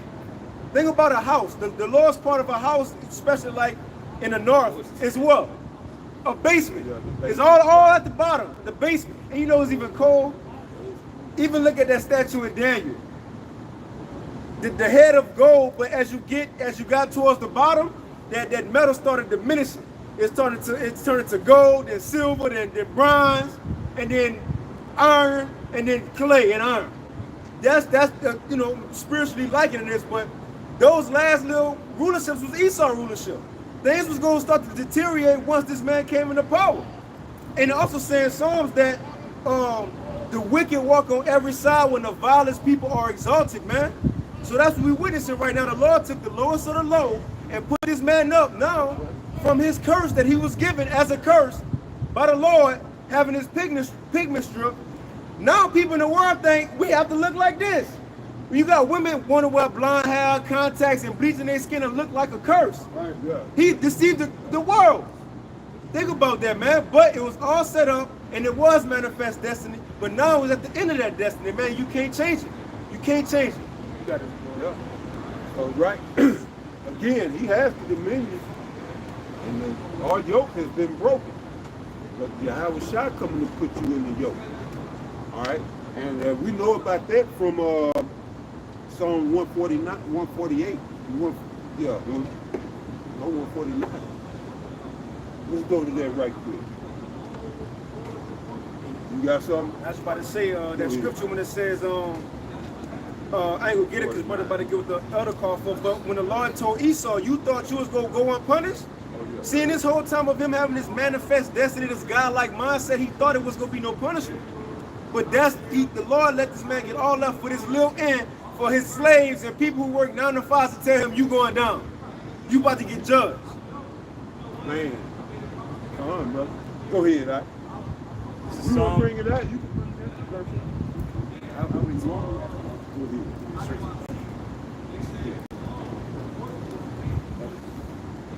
I'll start at verse 5. This is Psalms 149 and verse 5. Let the saints be joyful in glory.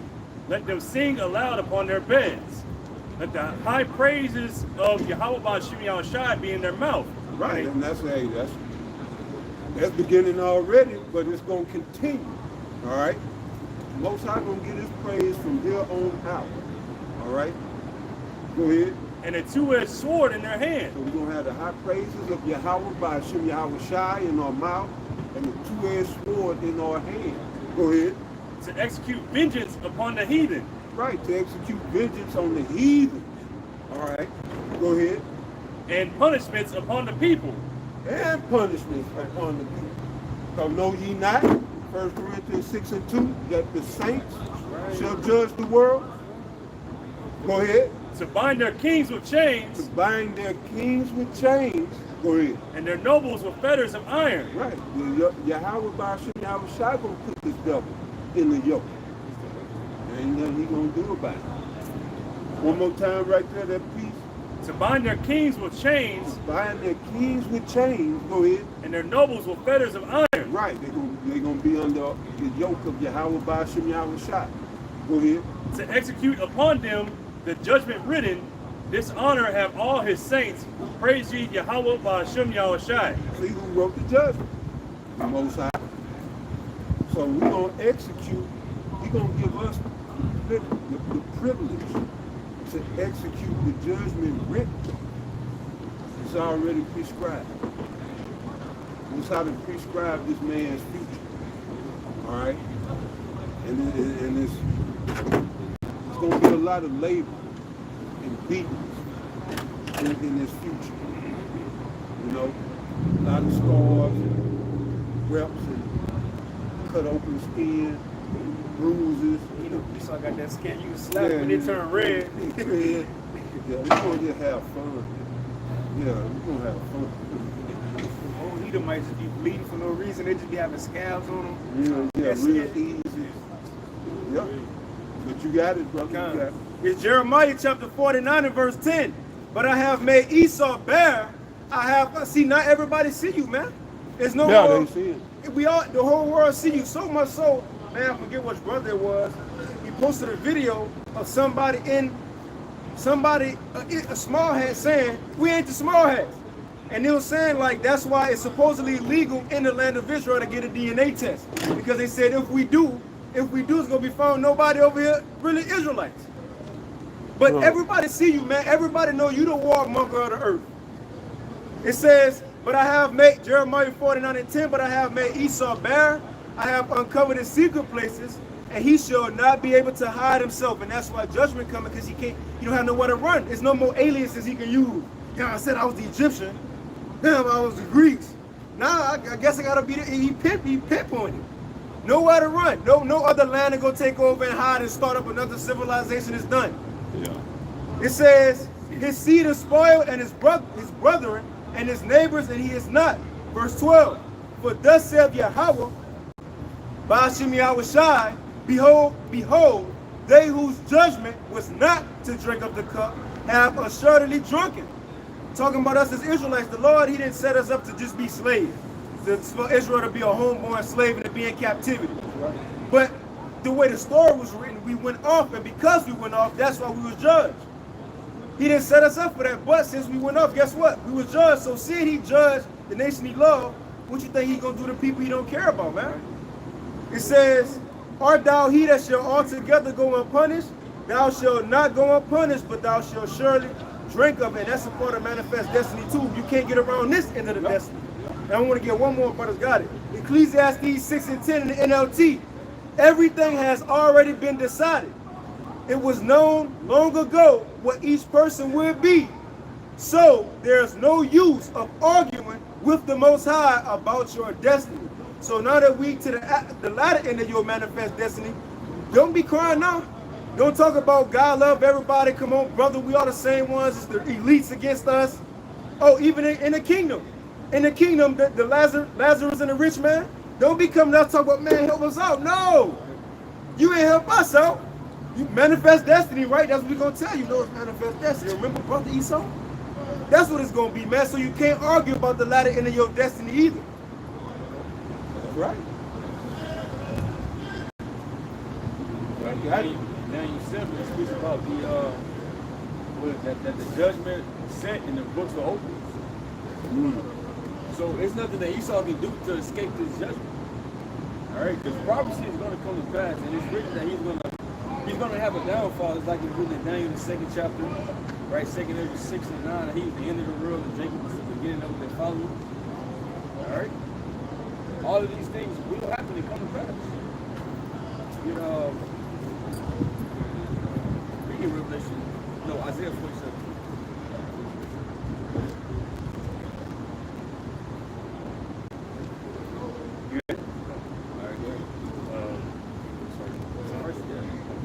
This is Isaiah chapter 47 and verse 1. Come down and sit in the dust, O virgin daughter of Babylon. Sit on the ground. There is no throne.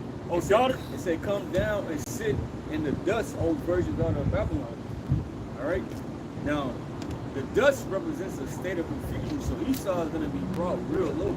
Because right now the Lord is dealing with him. He's on the left-hand side, through the left-hand side, and he has all of this wisdom that the Lord has given him, right? And he's up on high right now because that's a part of prophecy. But he's about to be taken out of this, position of power, right? And be brought down to the ground, like it said. Read it again. It's Isaiah chapter 47 and verse 1. Come down and sit in the dust, O virgin daughter of Babylon. Right, O virgin daughter of Babylon. All right, it says daughter of Babylon. It didn't say just Babylon. So it's not referring to ancient Babylon. All right? When you read in Revelation 17, it speaks about a mystery Babylon. So what is that talking about? All right? This is talking about America. We can get Psalms, I think it's 137. Verse 7. Right? Because Esau is ruling this Babylon.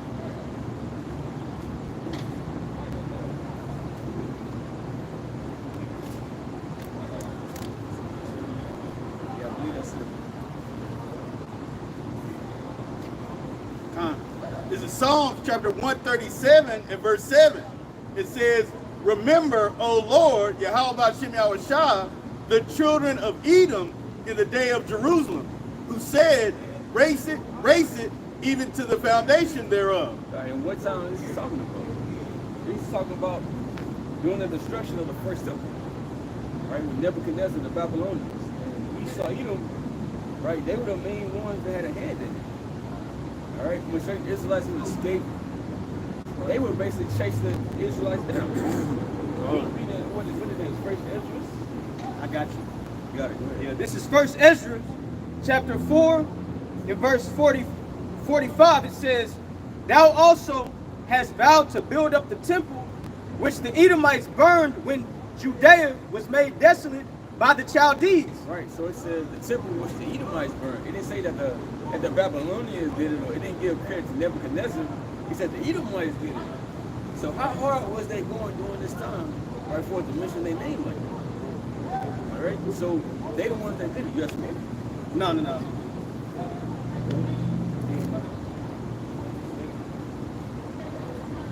This is Psalm chapter 137 and verse 8. It says, "O daughter of Babylon, who ought to be destroyed, happy shall he be that rewardeth thee as thou hast served us." So it's saying Esau, Edom, their name drops in it, then it mentions the daughter of Babylon.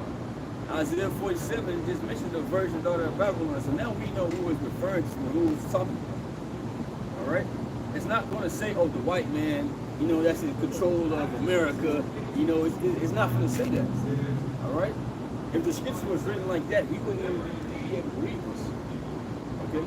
But you can go back to Isaiah 47. Go. So Isaiah chapter 47 and verse 1. "Come down and sit in the dust, O virgin daughter of Babylon. Sit on the ground. There is no throne, O daughter of the Chaldeans." Right, there is no throne. Because, what's that, Job 14 and 5? Your days are numbered, and you are at the end of that. You're at the end of your age of ruling. Go ahead. It's Job chapter 14 and verse 5. "Seeing his days are determined, the number of his months are with thee.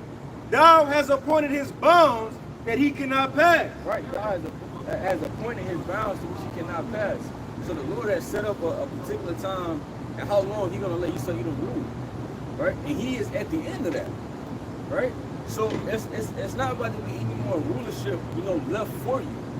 All right? Because Jacob is going to rule after you, and that's going to be it. Right? All right? You're not going to be in a position of royalty in the kingdom. Matter of fact, get Daniel 2 and 44. The Amplified Version say, "Since his days are determined, the number of his months is in your control, and you have made his limits so he cannot pass his allotted time." Right, it's nothing that they can fucking do. It no matter how many fucking laws fucking Trump, signed into and even executive order, or how many tariffs he put out, or how many. It's nothing that's about to be fixed. All right, nothing could overturn what the Lord had set for this place.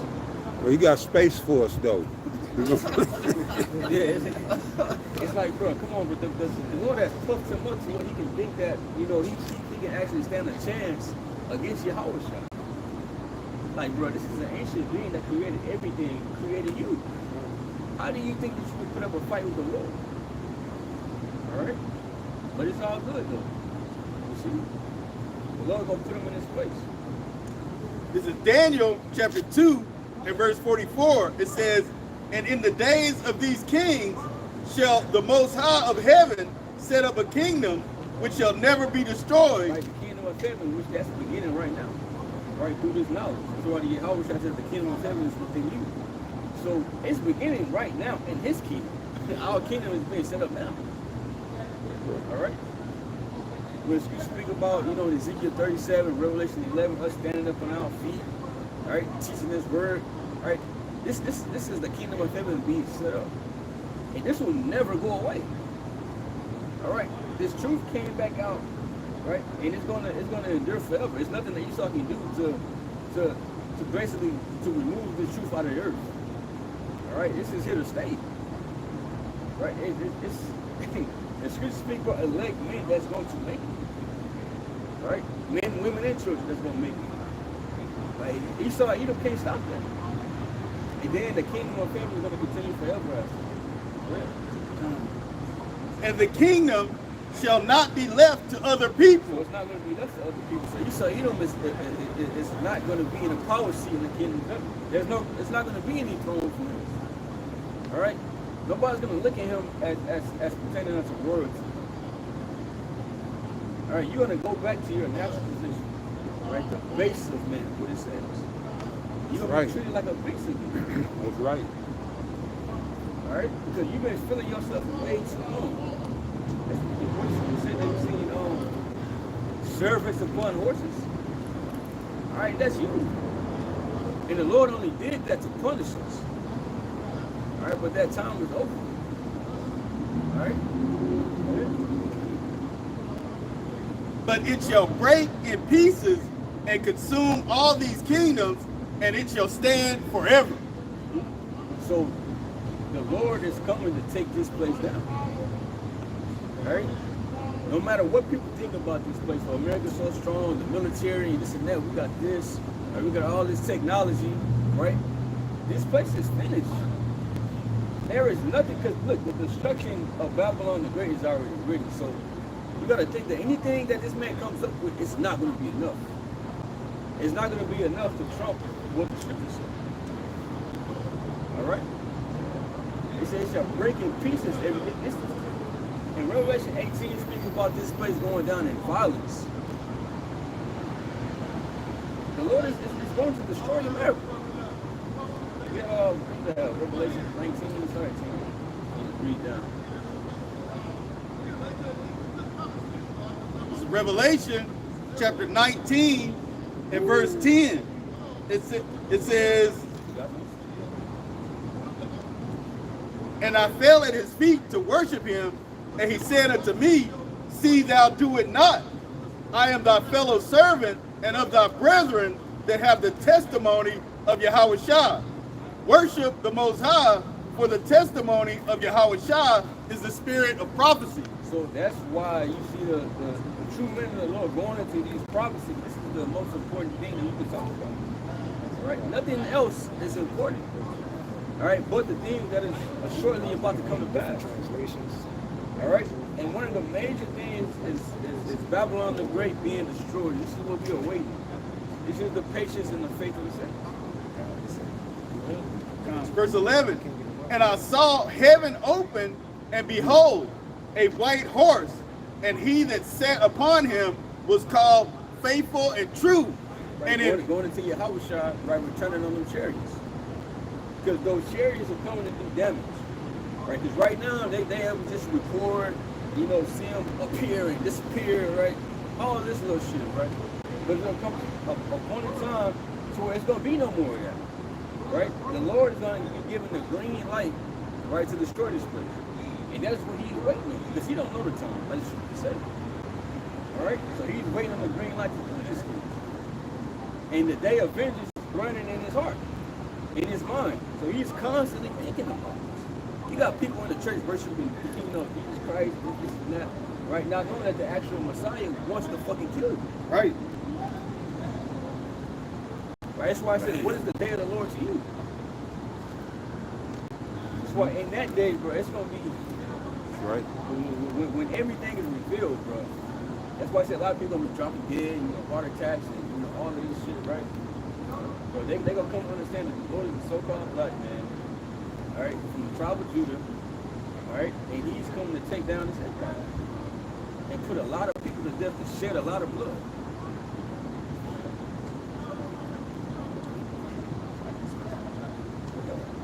This is Revelation chapter 19 and verse 11. And it says, and I saw heaven open, and behold, a white horse, and he that sat upon him was called Faithful and True. And in righteousness he doth judge and make war. So he's coming to make war. Esau has been a warmonger his entire existence. So since you are about war, Yahushua is coming to bring the war to you. All right, because he's the one that blessed you with that sword. All right, now he's going to come take that power from you. All right, because look at the result of the earth, of your rulership. Of the people, man. Mm-hmm. You got plastic in my body. The fuck? Done. This is the lowest that the planet Earth has ever fucking been. All right, even when you go into the other kingdoms, even they took care of the earth. Right? When you go into Babylon, they got stories about the gardens and all of this. Right? What good things do you have to say about Esau? He was king. Nah, he ruled things. Nothing. Even the other kings, they acknowledged that there was a higher power. There was a, what Nebuchadnezzar, right?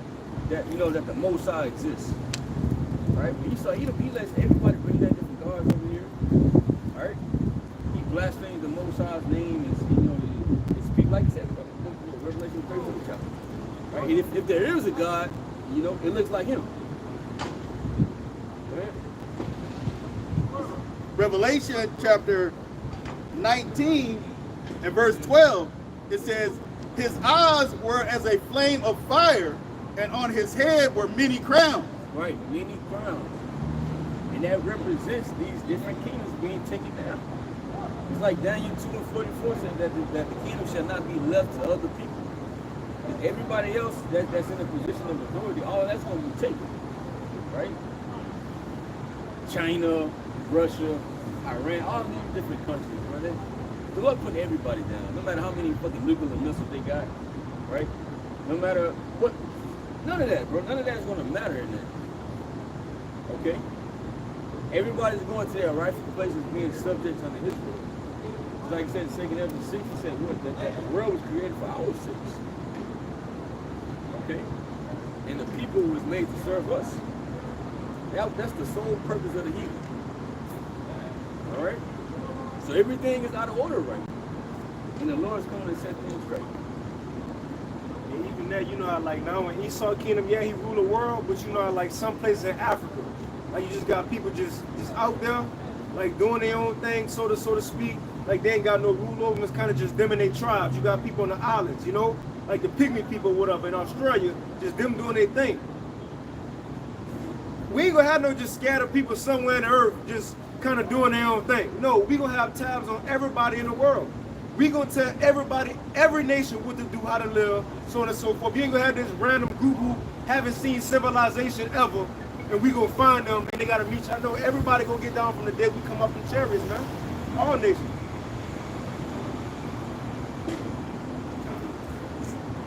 This is Revelation chapter 19 and verse 12. It says, his eyes were a flame of fire, and on his head were many crowns. And he had a name written that no man knew but himself. Which is not talking about his actual name, okay? Which is going into Yahushua's rank and authority, all right, in his position in the heavens. Nobody else got that, all right? So don't let people use this scripture, right? And read back again now.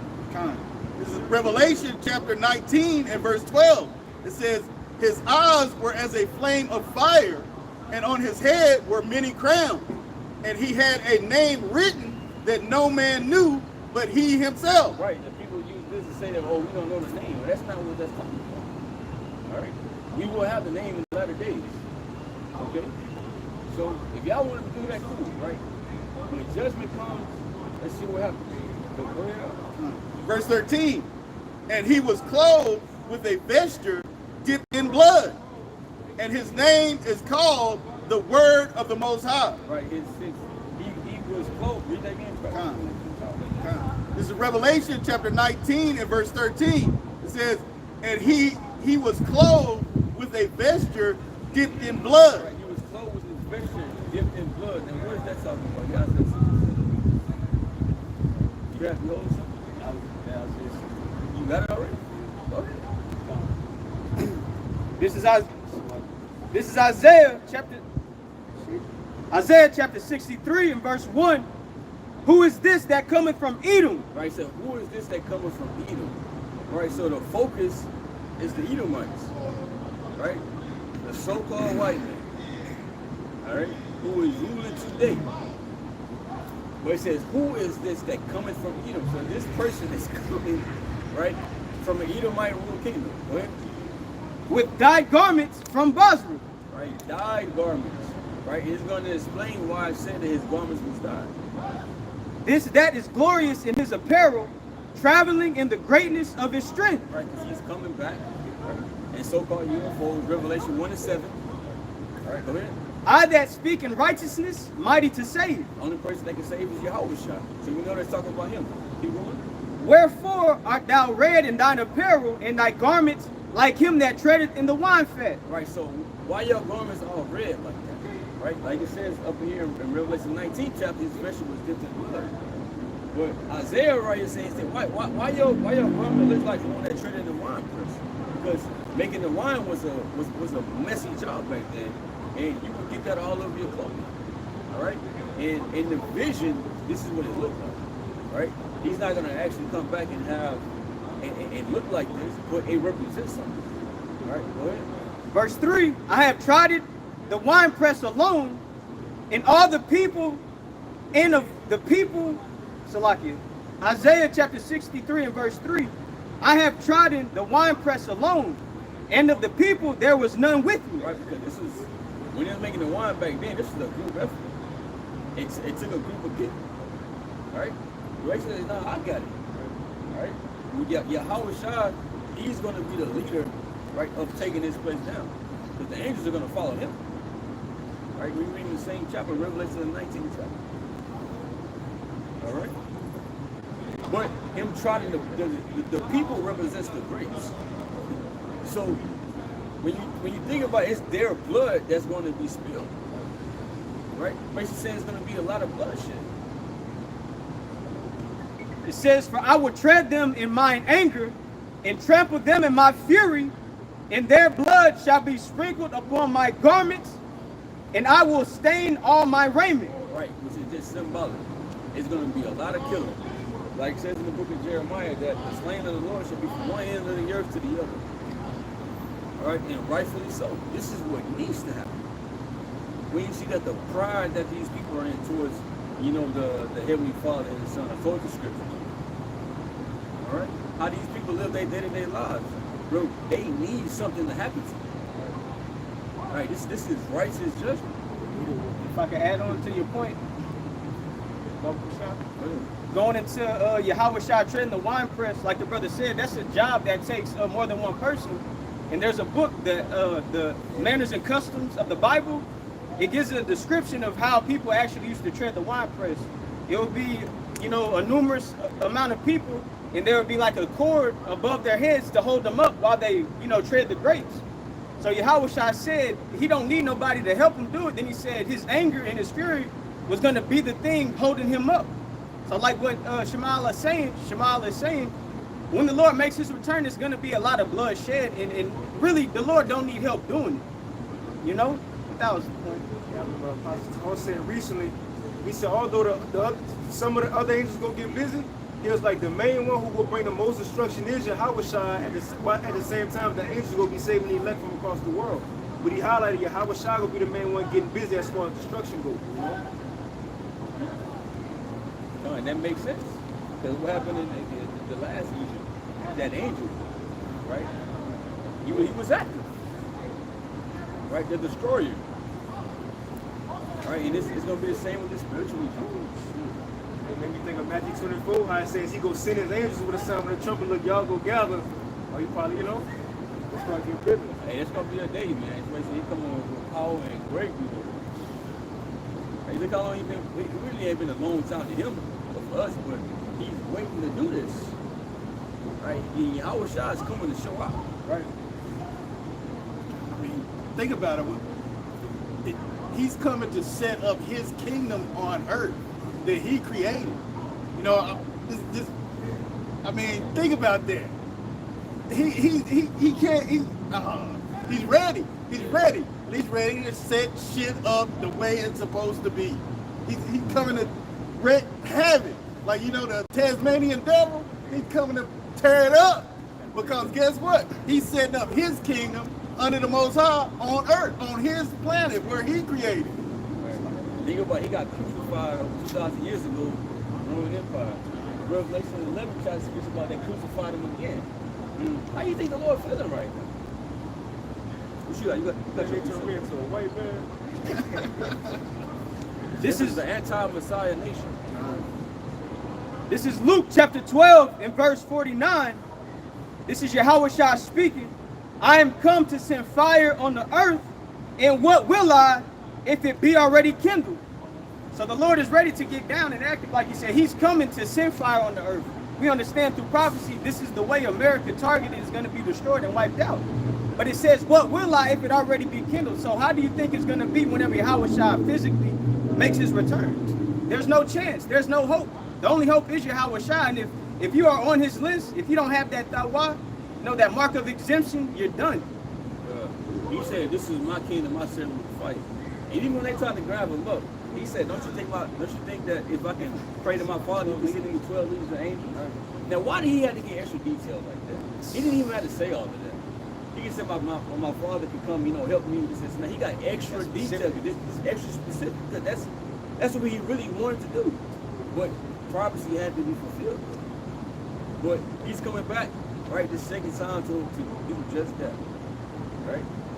And his servants will fight. Right? And we are the servants of Yahushua. Everything was put up under him. All right? So the angels are going to be here, right? And the men of the Lord is going to get spiritual power. He was still in that Isaiah 63, he's done with that. I think that was it, right? He said 12 legions. I think he said 12 legions. I just looked up. I think it was 12. I think it said 12. I just looked it up. It says a Roman, legion could have been around 5,000, 6,000, 7,000. So I just typed it in. I'm gonna put 7. 7,000 times 12. 84,000. That just 84,000 many gods, man. And he probably downplayed it. Yeah. You only need one. He can do it himself. Like he could have said, he can do it himself. Shit, Peter probably could have got busy.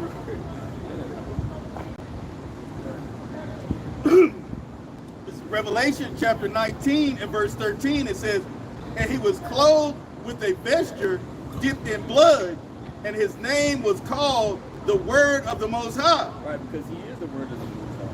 It's where he said that the volume of the book is written of you. All right? This whole book is written of him. He is the Word. Right now, actually saying his name is the Word of God. All right, we don't call him the Word of God. All right, it's not what that's talking about. Go ahead. Verse 14, and the armies which were in heaven followed him upon white horses, clothed in fine linen, white and clean. Right, this is speaking about the angels. He said the armies which are in heaven. All right, so Esau is not the only one that got an army. All right, this is a heavenly host. Right, he can do nothing against. All right, this is an army that is backing the Israelites, the elect of the Israelites. Okay, even though we cannot see, it's like we go through the story of what was that Egyptian. All right, when he looked up in the chariots over, he had to open the man's eyes. Okay. At the same time, so even though we cannot see, it's why we walk by faith and not by sight. So in that day, right, those type of scriptures are going to be in our mouth. All right? Hey, the Lord says, strive for the Jew unto death. He says, strive for the Jew unto death, and the Lord shall fight for thee. Hey, that's going to happen. Right? In that day. Verse 15, it says, and out of his mouth goeth a sharp sword, that with it he should smite the nations, and he shall rule them with a rod of iron. So if God loves everybody, why is he coming back? Why is Yahushua coming back to smite the nations? What do you need to smite the nations for? Who are these nations? Because, Daniel 2, it speaks about the Israelites' kingdom being set up. Then it said that the kingdom shall not be left to other people. So it's everybody else outside of the Israelites. This is Revelation chapter 19 and verse 15. It says, and out of his mouth goeth a sharp sword. Right, because those chariots, right, will be shooting out those laser beams. Like they show them on movies, but nobody really seeing how they look when they get shot off. Right? All we know is they're gonna be powerful as fuck. All right, this is something that's from the spiritual realm. All right, right? That with it he should smite the nations, and he shall rule them with a rod of iron, and he treadeth the winepress of the fierceness of Salaki, and he treadeth the winepress of the fierceness and wrath of the almighty power. Right? Same thing that's mentioned in Isaiah the 63rd chapter. All right, there's going to be a lot of death, right? And those chariots are going to be behind a lot of that as well, right? Zechariah the 5th chapter, right, speaks about, this is the curse that goes forth over the earth. But this is going to be a curse right unto the wicked, right? But unto the elect, right? It's going to be, salvation. Verses that as birds flying shall the Lord defend the roof, right? This is Isaiah the 31st chapter. Who's you at? This is Isaiah chapter 66 in verse 15. For behold, the Lord will come with fire and with his chariots like a whirlwind, to render his anger with fury and his rebuke with flames of fire. So the Lord is making his return with the holy angels too. And just seeing one unidentified flying object like these people say today, that shuts everything down. So just imagine how it's going to be when the Lord makes his return on that giant spaceship, as people like to say, with, however many angels that are going to be with him. It tells you that the angels are thousands upon thousands. But it says, verse 16, for by fire and by his sword will the Lord plead with all flesh, and the slain of the Lord shall be many. Just like it mentioned in the book of Revelations. The chariots, that's a part of the Lord's host. Okay, and like it said, with the sword that's coming out of his mouth, what we haven't seen, but Lord willing, we're about to experience what that concentrated fire looks like. Okay, long ago in this context with the ICBM missiles, but the Lord is going to come and do, his own thing. Like it says, there's how it says, with his rebuke and his fury. That was it. Right. Elon Musk ain't got shit for it. You got it? This is Zechariah chapter 5 and verse 1. Then I turned and lifted up my eyes, and looked, and behold, a flying roll. And he said unto me, what seest thou? And I answered, I see a flying roll. The length thereof is 20 cubits. Right, just to go into the chariots. And the breadth thereof 10 cubits. Then said he unto me, this is the curse that goeth forth over the face of the whole earth. Right, this is a curse. All right? When these people are recording the sightings of the chariots, right, it's actually a bad thing for them. That's not a good thing. If they're not of the elect, right?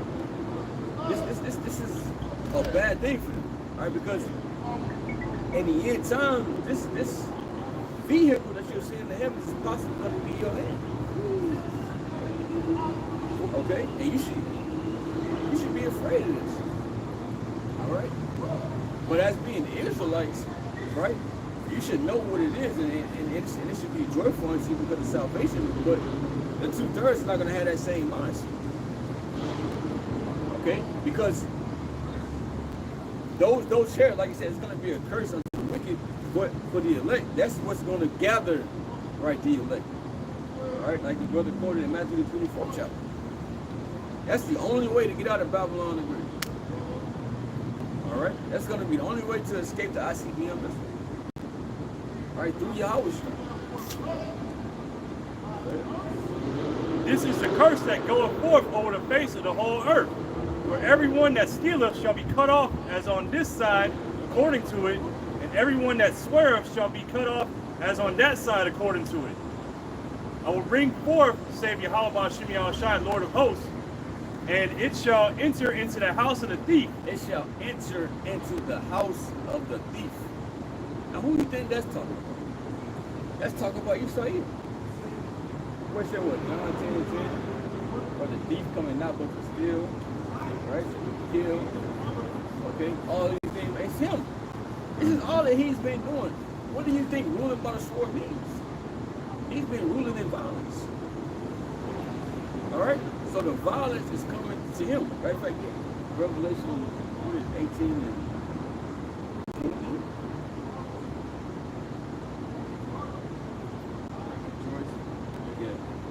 This is Revelation chapter 18 and verse 20. It says, rejoice over her, thou heaven, and ye holy apostles and prophets, for the Most High hath avenged you on her. And this is something that we're supposed to be happy about, hearing about this place falling, hearing about the bad things on the news that this place is going through and all this fucking shit, right? That's good news for us. Because we are one step closer to our people, right? You shouldn't give a fuck about none of this shit, right? Oh, what I'm gonna do, I got a job and, you know, what do I get from it? Bro, fuck all of this shit. All right, you wanna work forever? Like, you should want to see the downfall of this place. Right. But like it says in the book of, I believe it's 2nd Ezra 4th chapter, if I'm not mistaken. But the evil got to come so that the righteous can get. Right? So that the kingdom can be shut up. The evil has to happen. All right?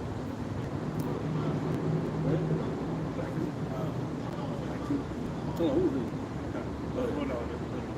That was, Zechariah?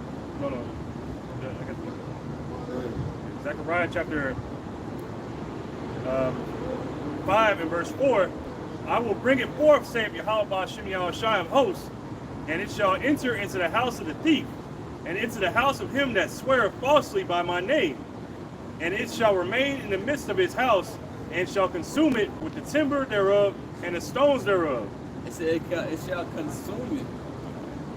All right, that don't sound like nothing nice. Right, along with the chariots, right, and the missiles. It said with the timbers and the stones thereof. When you read in Isaiah, the 34th chapter, it speaks about the stones of emptiness, what a confusion. The lines is something like that. Get that, lines of confusion, stones of emptiness, something like that. Isaiah 34. Maybe around like 8, 9, something like that. Okay. This is Isaiah chapter 34, and I'll start at verse 9. And the streams thereof shall be turned into pitch, and the dust thereof into brimstone, and the land thereof shall become burning pitch. Right, how that's going to happen?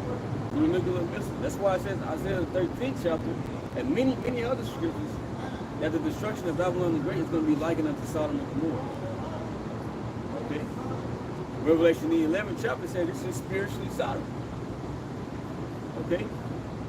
The scripture also said that Sodom and Gomorrah was an example to anybody that would live like this, right, and do these things. This is going to happen to them. This is the judgment. Okay? Go ahead. It shall not be quenched night nor day. The smoke thereof shall go up forever. From generation to generation it shall lie waste. Right, so Babylon the Great or America is going to be on fire, right, for a long time. Okay, because this is not a regular fire that's being brought to this place. All right, because the whole landmass is going to be on fire. Who's going to put it out? All right? Just like when you go into the Teslas when they be on fire. Nobody, you got to let that shit burn out on its own. Yeah. You got the with the super volcano, Mount St. Helens, and then also in the lower part, kind of where we are, they have like huge lithium deposits, and that's what the Teslas batteries are made out of. Mm-hmm. So that's like a huge, like I think it's from maybe Tennessee down to whatever the state just named is, Oklahoma or Louisiana, something like that.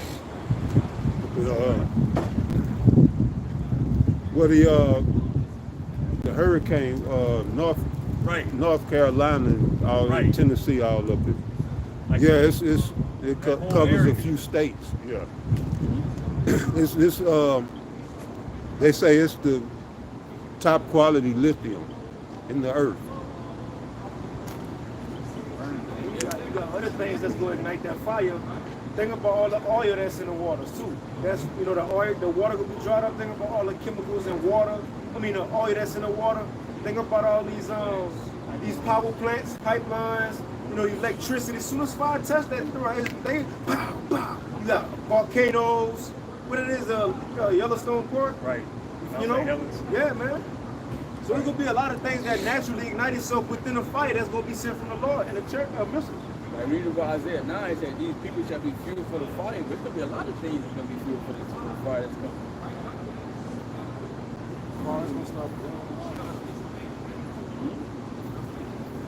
Isaiah chapter 34 and verse 10, it shall not be quenched night nor day.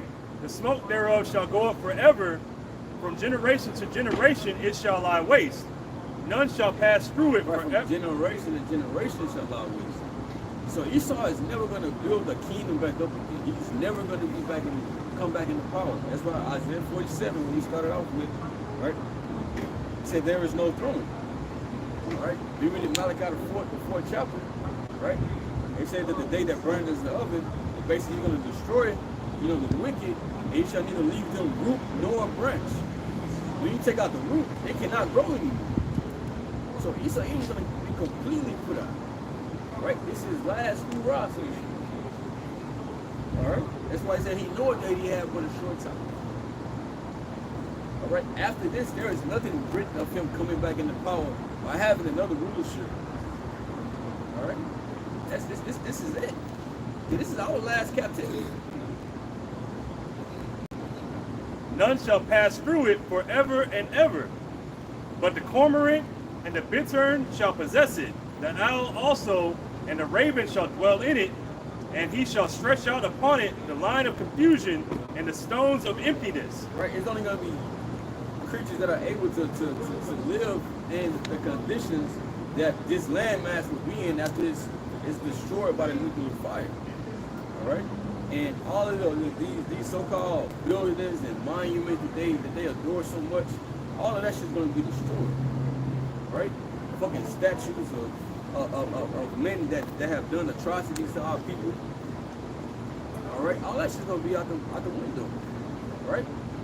And you're not going to be able to tell, oh yeah, this is New York right here. Right? Or this is Texas. Or this whole shit going to be fucked up. All right? And rightfully so. All right? And it's going to be a memorial for this. This is what happens. All right? When you rule like this.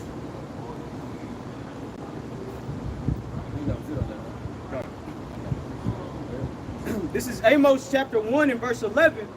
Thus saith the Lord, Yahweh Ba'ashem Yahweh Shah, for 3 transgressions of Edom, and for 4, I will not turn away the punishment thereof, because he did pursue his brother with the sword, and did cast off all pity, and his anger did tear perpetually, and he kept his wrath forever. Just to hit the point you said, all of the atrocities that he's done unto the Israelites, they have to pay for what they've done. But verse 12, here's the point too. It says, but I will send a fire upon Teman, which shall devour the palaces of Basra. And going into something else you said, all of the monuments, everything they have here in America, which is spiritually, Basra, like we brought out in Isaiah 63, this place is targeted for destruction. Everything is going to be burned up and consumed. Especially like the Lord made mention for the things that you've done unto Jacob your brother, which are the Israelites. You get a ruler 59 and 10. That's Revelation chapter 13 and verse 9, it says, if any man have an ear, let him hear. He that leadeth into captivity shall go into captivity. He that killeth with the sword must be killed with the sword. right. And when you go into this chapter, it speaks about the Roman Empire, right? Then it being wounded, right? And then this whole beef system being established, right? And they don't need you, right? That wound being healed, all right? Then it also speaks about all of the things that Esau has done on the planet Earth through his miracles, right? Through his armies, right? All these things and the things that he's going to do in a lot of days, right? And then it also speaks about him putting us in slavery in this chapter. Yeah, it shall be given unto him to make war with the saints and to overcome this. So this is what he did, right? And the Lord was with him on that, right? But now it's time for you to go into captivity. Right now it's time for you to endure hardship and tribulation and all of these things. Right? It's like the parable of the rich man and Lazarus. Right, bro, you're gonna be fucking going through it. You're gonna be in torments. You're gonna bring hell upon you. That's what that's talking about. Alright? It ain't talking about no actual hell, but we gonna put hell on your ass. Alright? And this is what we are waiting on. This is what we are patiently waiting on. Alright? When you go back to Psalms 149, says this is the honor, right, of all his sins. All right, so everybody's gonna get a chance to fucking get their hands on you. that's what we went. So no brother got anything else? Let me just get it from the top. This is Revelation chapter 13 and verse 10. It says, he that leadeth into captivity shall go into captivity. He that killeth with the sword must be killed with the sword. Here is the patience and the faith of the saints. Brother, anything? Alright. That, I'm gonna give all praise, honor, and glory to Yahweh, Ba'ashem, Yahweh Shai, Ba'ashem, Rachakodash. the honors to the apostles and elders who made millstones, these say takes to the Achion. You know, the men, women, and children out there believing, right? Believing in the name of Yahweh Shai and doing everything that they can do to basically escape, right, the destruction that's coming, right, so that they can be saved. All right, so that is all. Shalom.